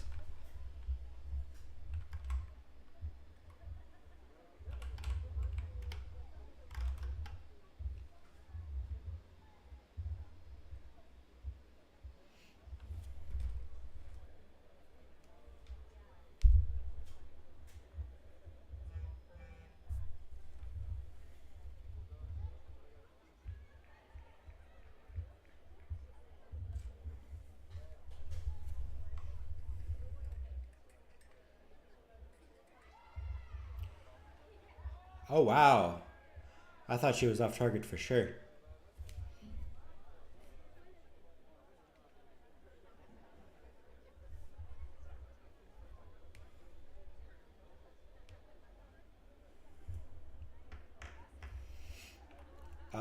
It did not get annulled. Touch counted.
Attack off target. 4.5 seconds left. So I was just going to keep counterattacking.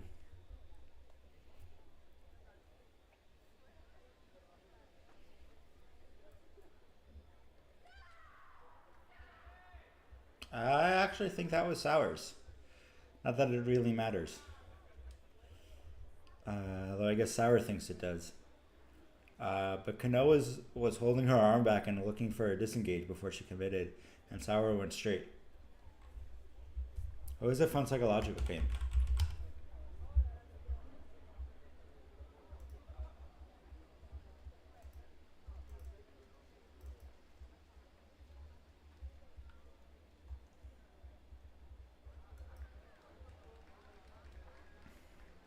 Yeah, touch Sauer.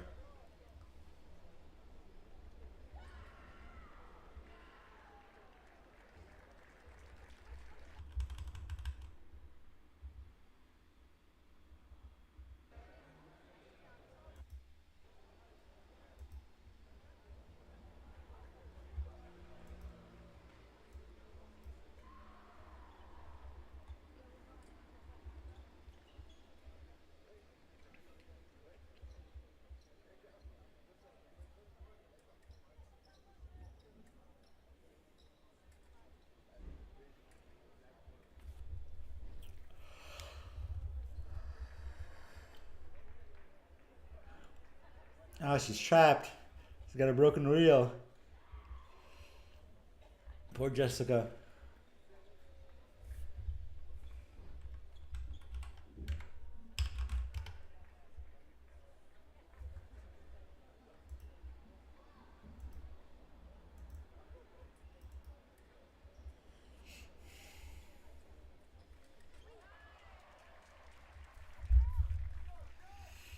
Touch left from Jessica. Good job. It's Guap from Canada, from Brigitte from Austria.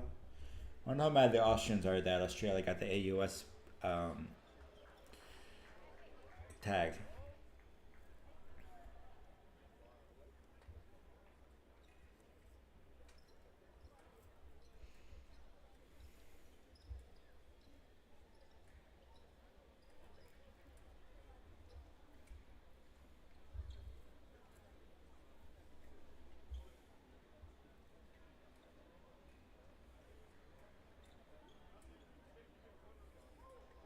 Ooh, sneaky little counterattack from Rouger. Fakes it, fakes it, fakes it, and then smoothly into the counter. And frankly catches the goal by surprise.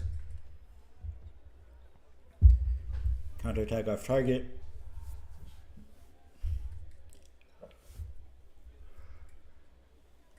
Player to post is no from goal. But that one hits. Rouget falls short, and Go does a really good counter to hit. I definitely drug a reel behind me when I ran out of line. I have done that too. It yanks on you and you're like, go off target, and it almost looks like her blade broke. Yeah, blade broke. Unfortunate. Well, that's why you bring 10 extras.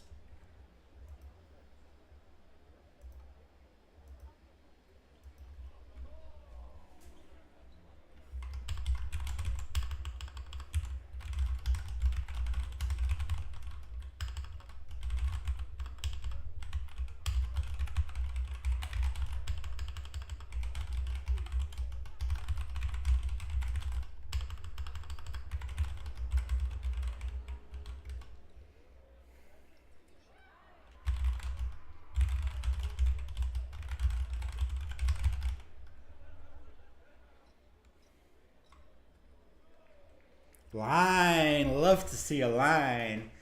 That was cool.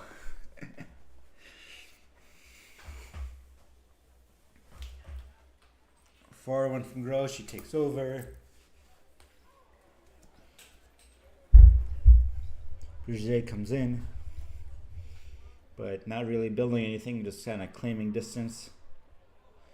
Jessica decides she's had enough. She goes forward, lands off target.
spacing out. Alright, we'll do this one and then maybe we'll do the Hamza Sosnov. Maybe we'll call it a day. I'm clearly starting to lose focus. Gu pushes, Gu misses. But Bruget is trapped on her back line and can't really do anything to get... Ooh, right onto the knee. That hurts. You don't expect that as a foilist. Expect that as an epéist. And Bruget pinned on her back line. Gu not going to overcommit like we saw Kano do a couple of times. End of the first.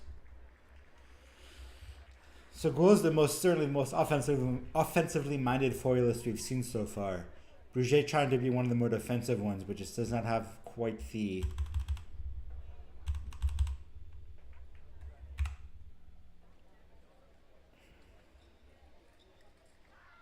Oh.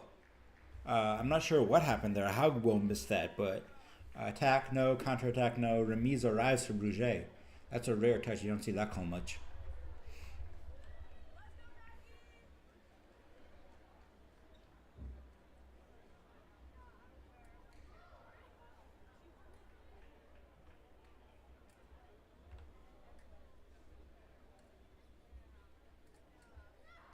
Oof. Guo doing really good to draw the counterattack. Firm parry. Cannot get her a post on target. Oh, covering target. Yellow card. A lot of ducking happening right now.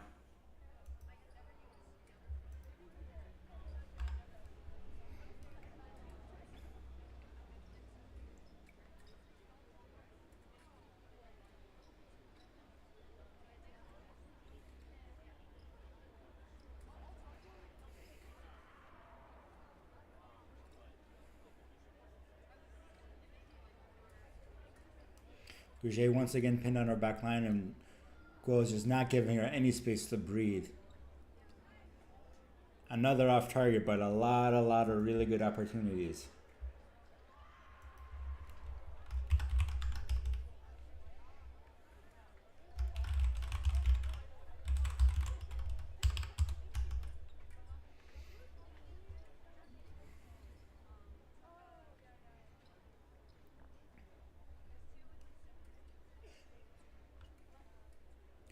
Guo pushes forward. Attack arrives. Such a fast lunge. Like, say what you will about foil, and mostly I have this gene, but that slow, fast final acceleration is just really pretty.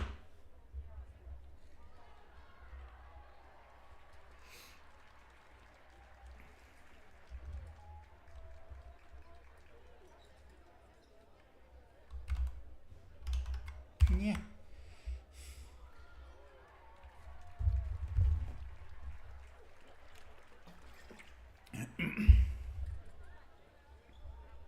Attack off target. Fundamentally, the problem right now is that Bruget is not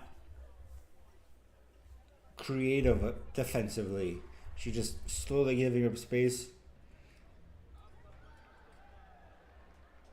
And Guo is not willing to give her the opportunity to do anything. And so Bruget just keeps ending up pinned on her back line. And it's only the squirminess that's made her kept her this close, that Guo keeps landing off target.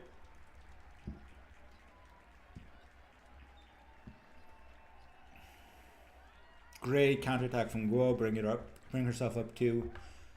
Bruget launching a very early attack, all things considered. Started building a good attack and just couldn't keep it going. Really would have wanted her to take a lot more strip real estate there. Yep, attack Guo again off target.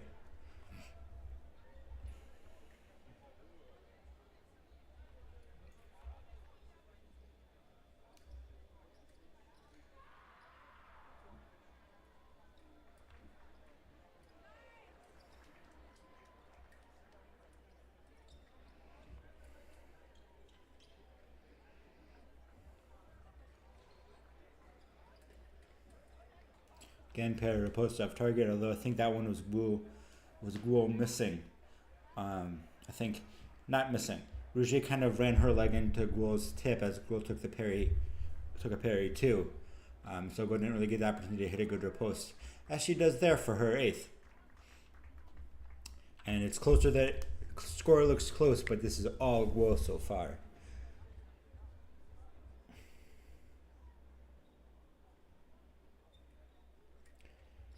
Taking a sniper attack there, but doesn't get anything. Doesn't get anything there, but really she's just totally in control. Except for that one where Bruget finally got it touching.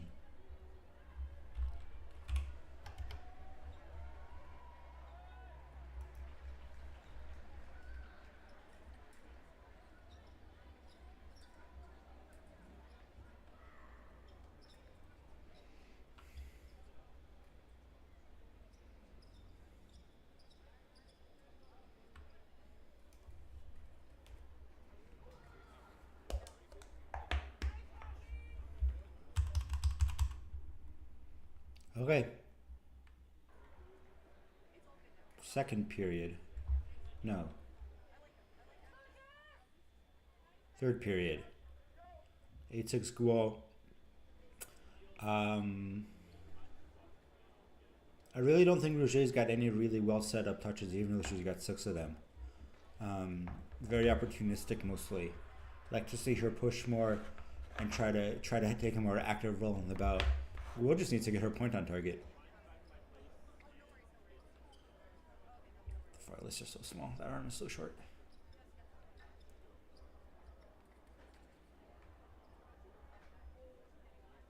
Red card for covering with a mask. This seems, and I don't really watch a lot of foil or comparatively, tighter than they've called this in the past. Like, I really feel like they used to not call covering with a mask unless you were like ducking. And Bruget is just leaning forward in her lunge, and she's still getting called for it. And I think that's new.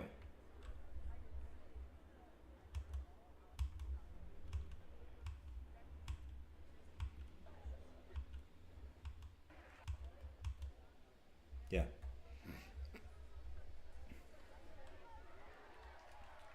I mean, it fairly obviously affected the action because she whacked her blade against the mask and didn't even get a light on.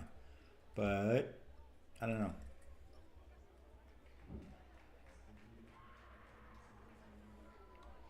Another pair to post miss from Guo, but I don't know. Another parry and then nothing done, and then quick one from Guo. I'd really like to see her pin Bruget back more.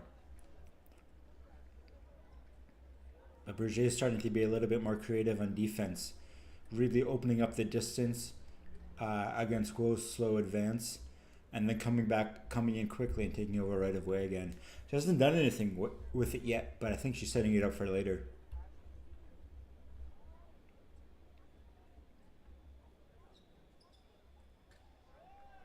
Yeah. Attack Bruget. 9-7.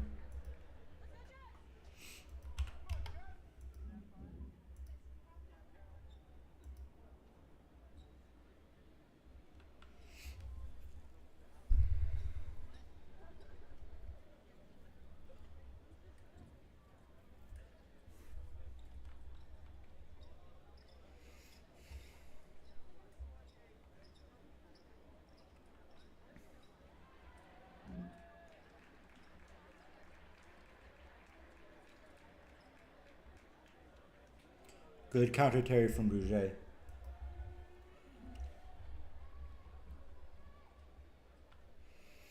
Guo finally gets one on target.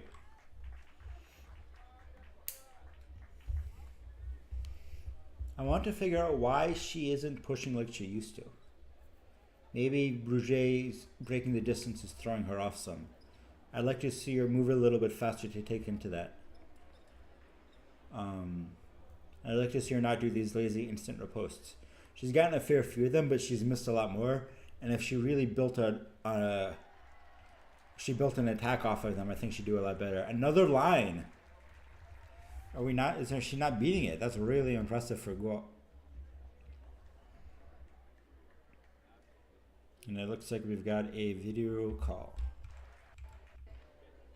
Nope. Yeah. Okay, video call. Maybe not. What we have is a bad camera work.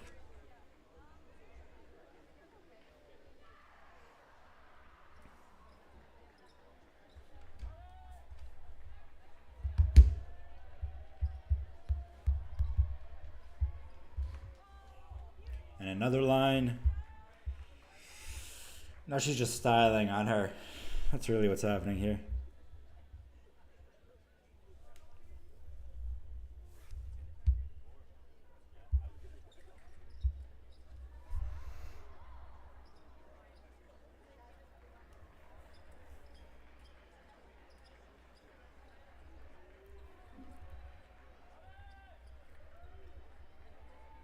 Target hit the ground, I think.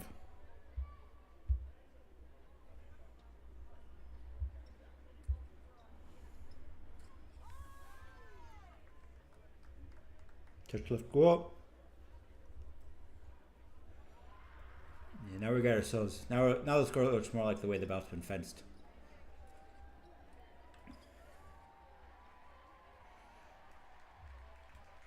Your cat could not do a better job than this camera operator because Robon would fall asleep on the computer for the warmth.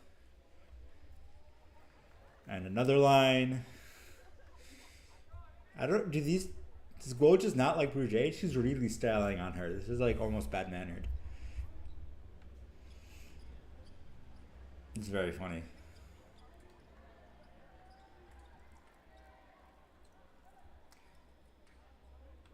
Attack off target, but we're really just waiting to see how this ends, not what the end will be.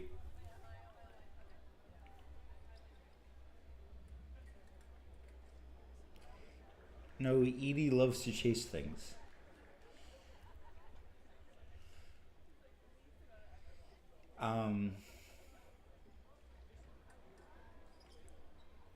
Five. Attack arrives. 5 seconds left, and Go finishes it. Okay. Hamza Sosnov. That's what we wanted.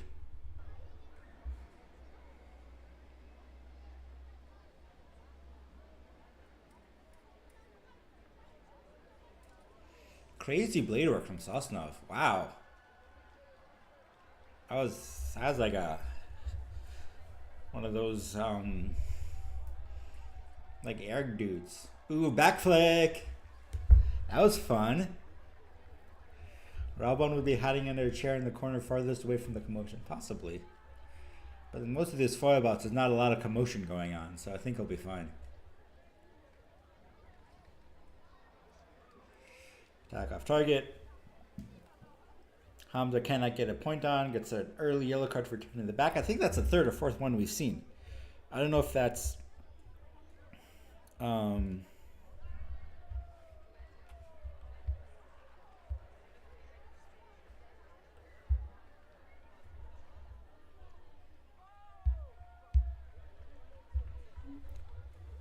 Sorry, it's spaced out completely.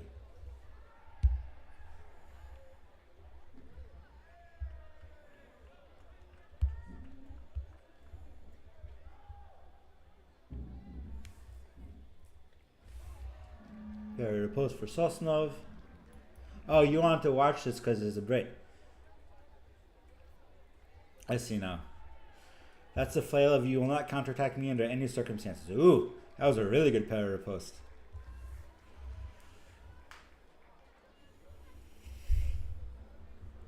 Guess the flail of you will not counterattack me under any circumstances works because he didn't get counterattacked.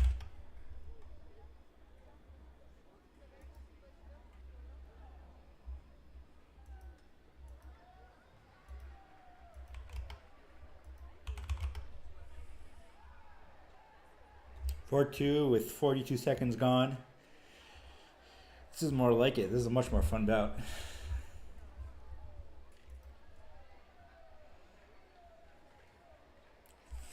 Well, so much for the flail of you will not counterattack me under any circumstances, as Hamza gets a counterattack. Quick straight attack from Sosnov lands off target. Very active feet from Sosnov. He's in and out and in and out and in and out. A lot of the other fences we've seen so far today favored Yeah, I know that was in regards to touch one. I remember the touch, and I'm just playing around with it. Because it's a funny comment, and I appreciate it. So it's now bouncing in and out and in and out. Very fast, very fast and bouncy. And all the other fences we've seen so far have been very precise in their motions. And so it's not really breaking the mold here, and it's really good to see because it's much more interesting fencing as he gets his fifth there.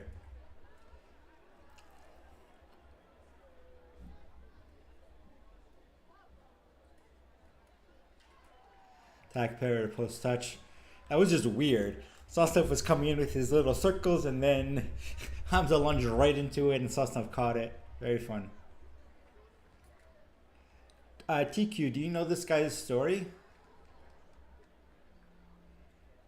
Hamza's touch speed is off the side of the strip.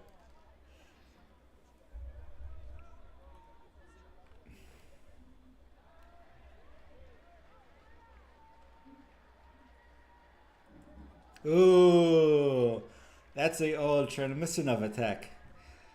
That deep flush with your arm way back. Maybe also Ota. This is a fun bout to end on. This is really cool. So tired. Attack arrives Hamza. Hamza's no slouch. He's gonna figure something out, I think, and make this interesting. But Sosnov has already absolutely made a name for himself.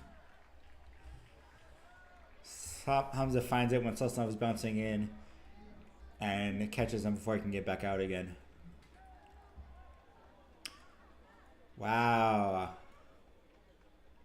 You don't know him, you haven't been doing many comps recently. Okay, that's fair. Just curious where he came from, because British Foil's been in a bit of a slump since Cruz retired.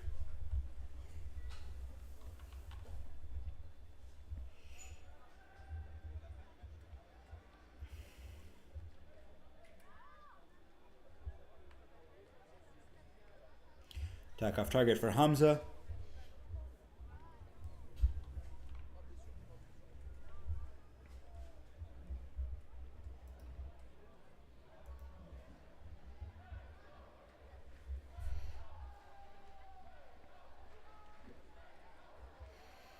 Ooh, a squeeve. That little turnaround touch from Sosnov. So fun. This dude's like Gumbo. Not Gumby, not Gumbo. Gumbo is a food. This dude's like Gumby. Just wailing around randomly and gets... Well, no more Sosnovs. This is the last generation.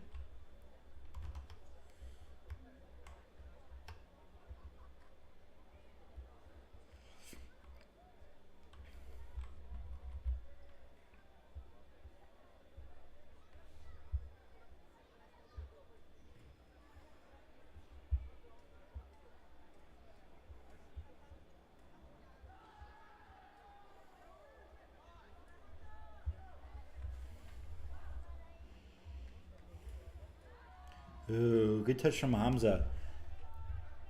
Just straight up faster than Sosnov there, faster, more precise. That's exactly what Sosnov wanted, is that counterattack. But Hamza's so fast he got it in anyway. Sosnov kind of gives up on the attack and jumps back with a counterattack. Hamza takes over, gets the touch. This time Sosnov finishes forward and that becomes... Because Sosnov finished forward, that becomes his touch, and Hamza's into a counterattack.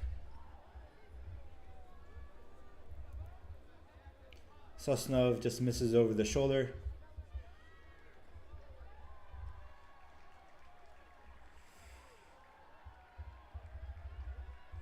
Not sure where Hamza missed. I got distracted by Sosnov. But a good touch either way.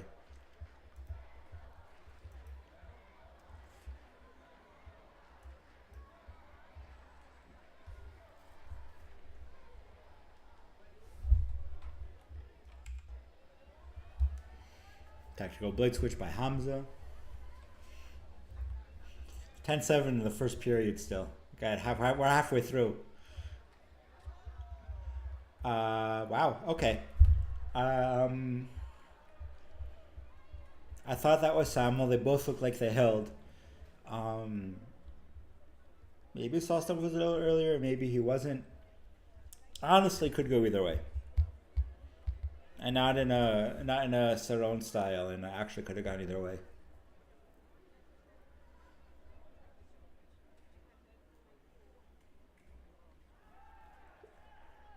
Call is Takaraz. Okay, fair enough. Looks like he changed with Zemek Wachkowski at ZFW. I don't know what ZFW stands for.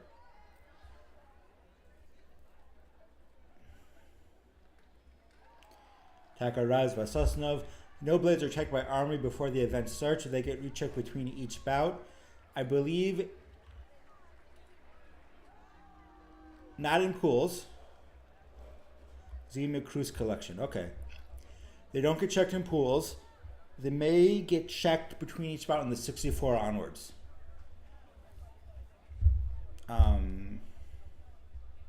So maybe. And obviously they get checked at the beginning of each bout.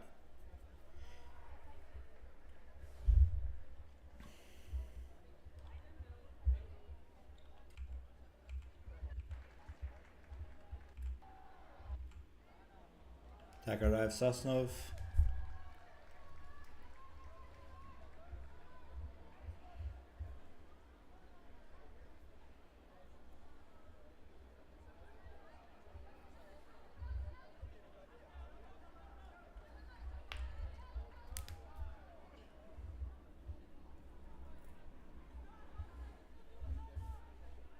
Chippy bout. Is Zemek Wachkowski fencing? Okay, that makes sense. ZFW is Zemek Wachkowski Wensing.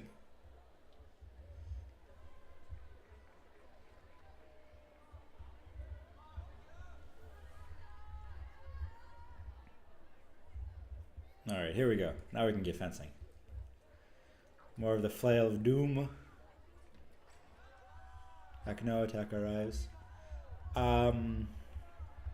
You're right. That is a really good point that you don't see the ref doing the weight test. Yeah.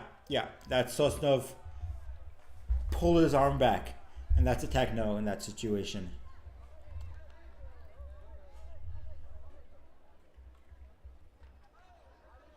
Attack off target from Hamza. I think he must have caught him on the forearm. On the front arm. Ooh, payback! Payback! I shouldn't laugh. I've been hitting the crotch enough to know how much it hurts. But I'm laughing from sympathy. You're right, she's not doing a weight check. And they haven't done them at all so far this tournament. Not sure what the deal is.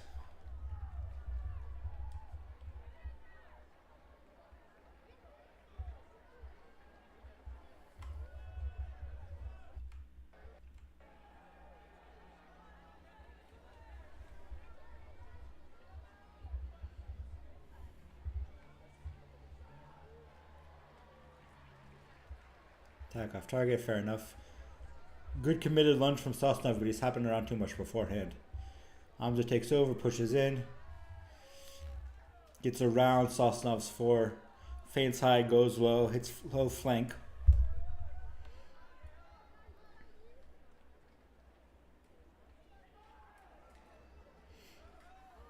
Attack off target. Good counterattack from Sosnov. Not, I guess he hit the arm, but very well timed. Sosnov comes in. Sosnov goes back out. Hamza comes forward. Attack off target. Looked like he hit a bit low.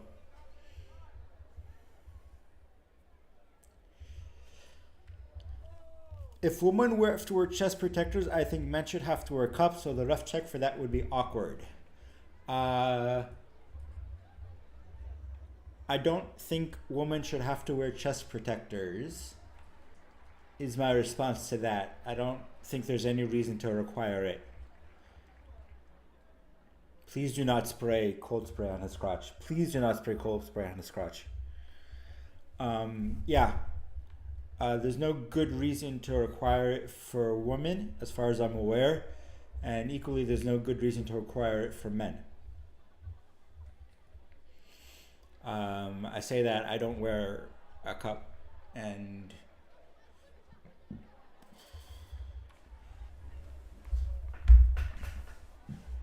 you're right that checking for it would be very awkward. Attack off target from Sosnov, 13-10. And a reminder, we're still in the first period. Yeah, that's basically how it works, is we should be consistent and remove the requirement for chest protectors. Fortunately, the sport has bigger issues.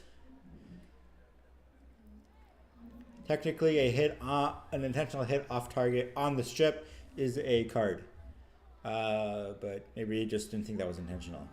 Good counterattack from Hamza. Very rare you see an Esquiva spinning that way, but it works out for him. We're still 40 seconds left in the first, and it's 11-13. Trying to get fancy there. Running back flick. But the blades get a little bit too tangled, and Sosnov can't get the tip on.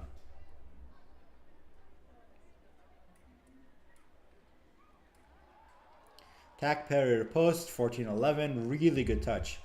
We saw that before.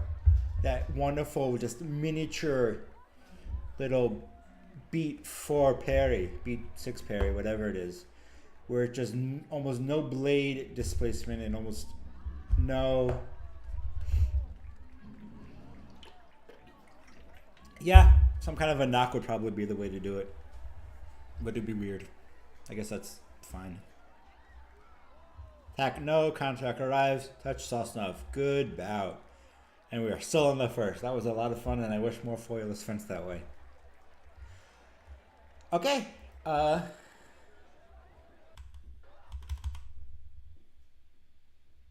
think that's it.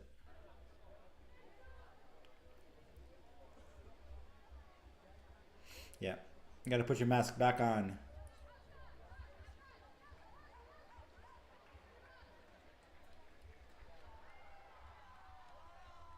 Oh! She reversed the call. Wow, I really thought that was Sosnov's. I'm glad I double checked. I was about to end the stream.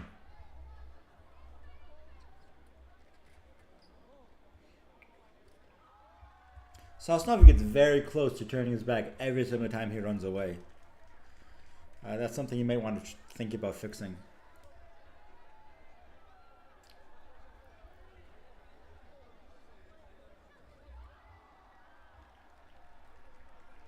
Go back to video again. Don't quit too early. That video is successful. Yeah, thanks.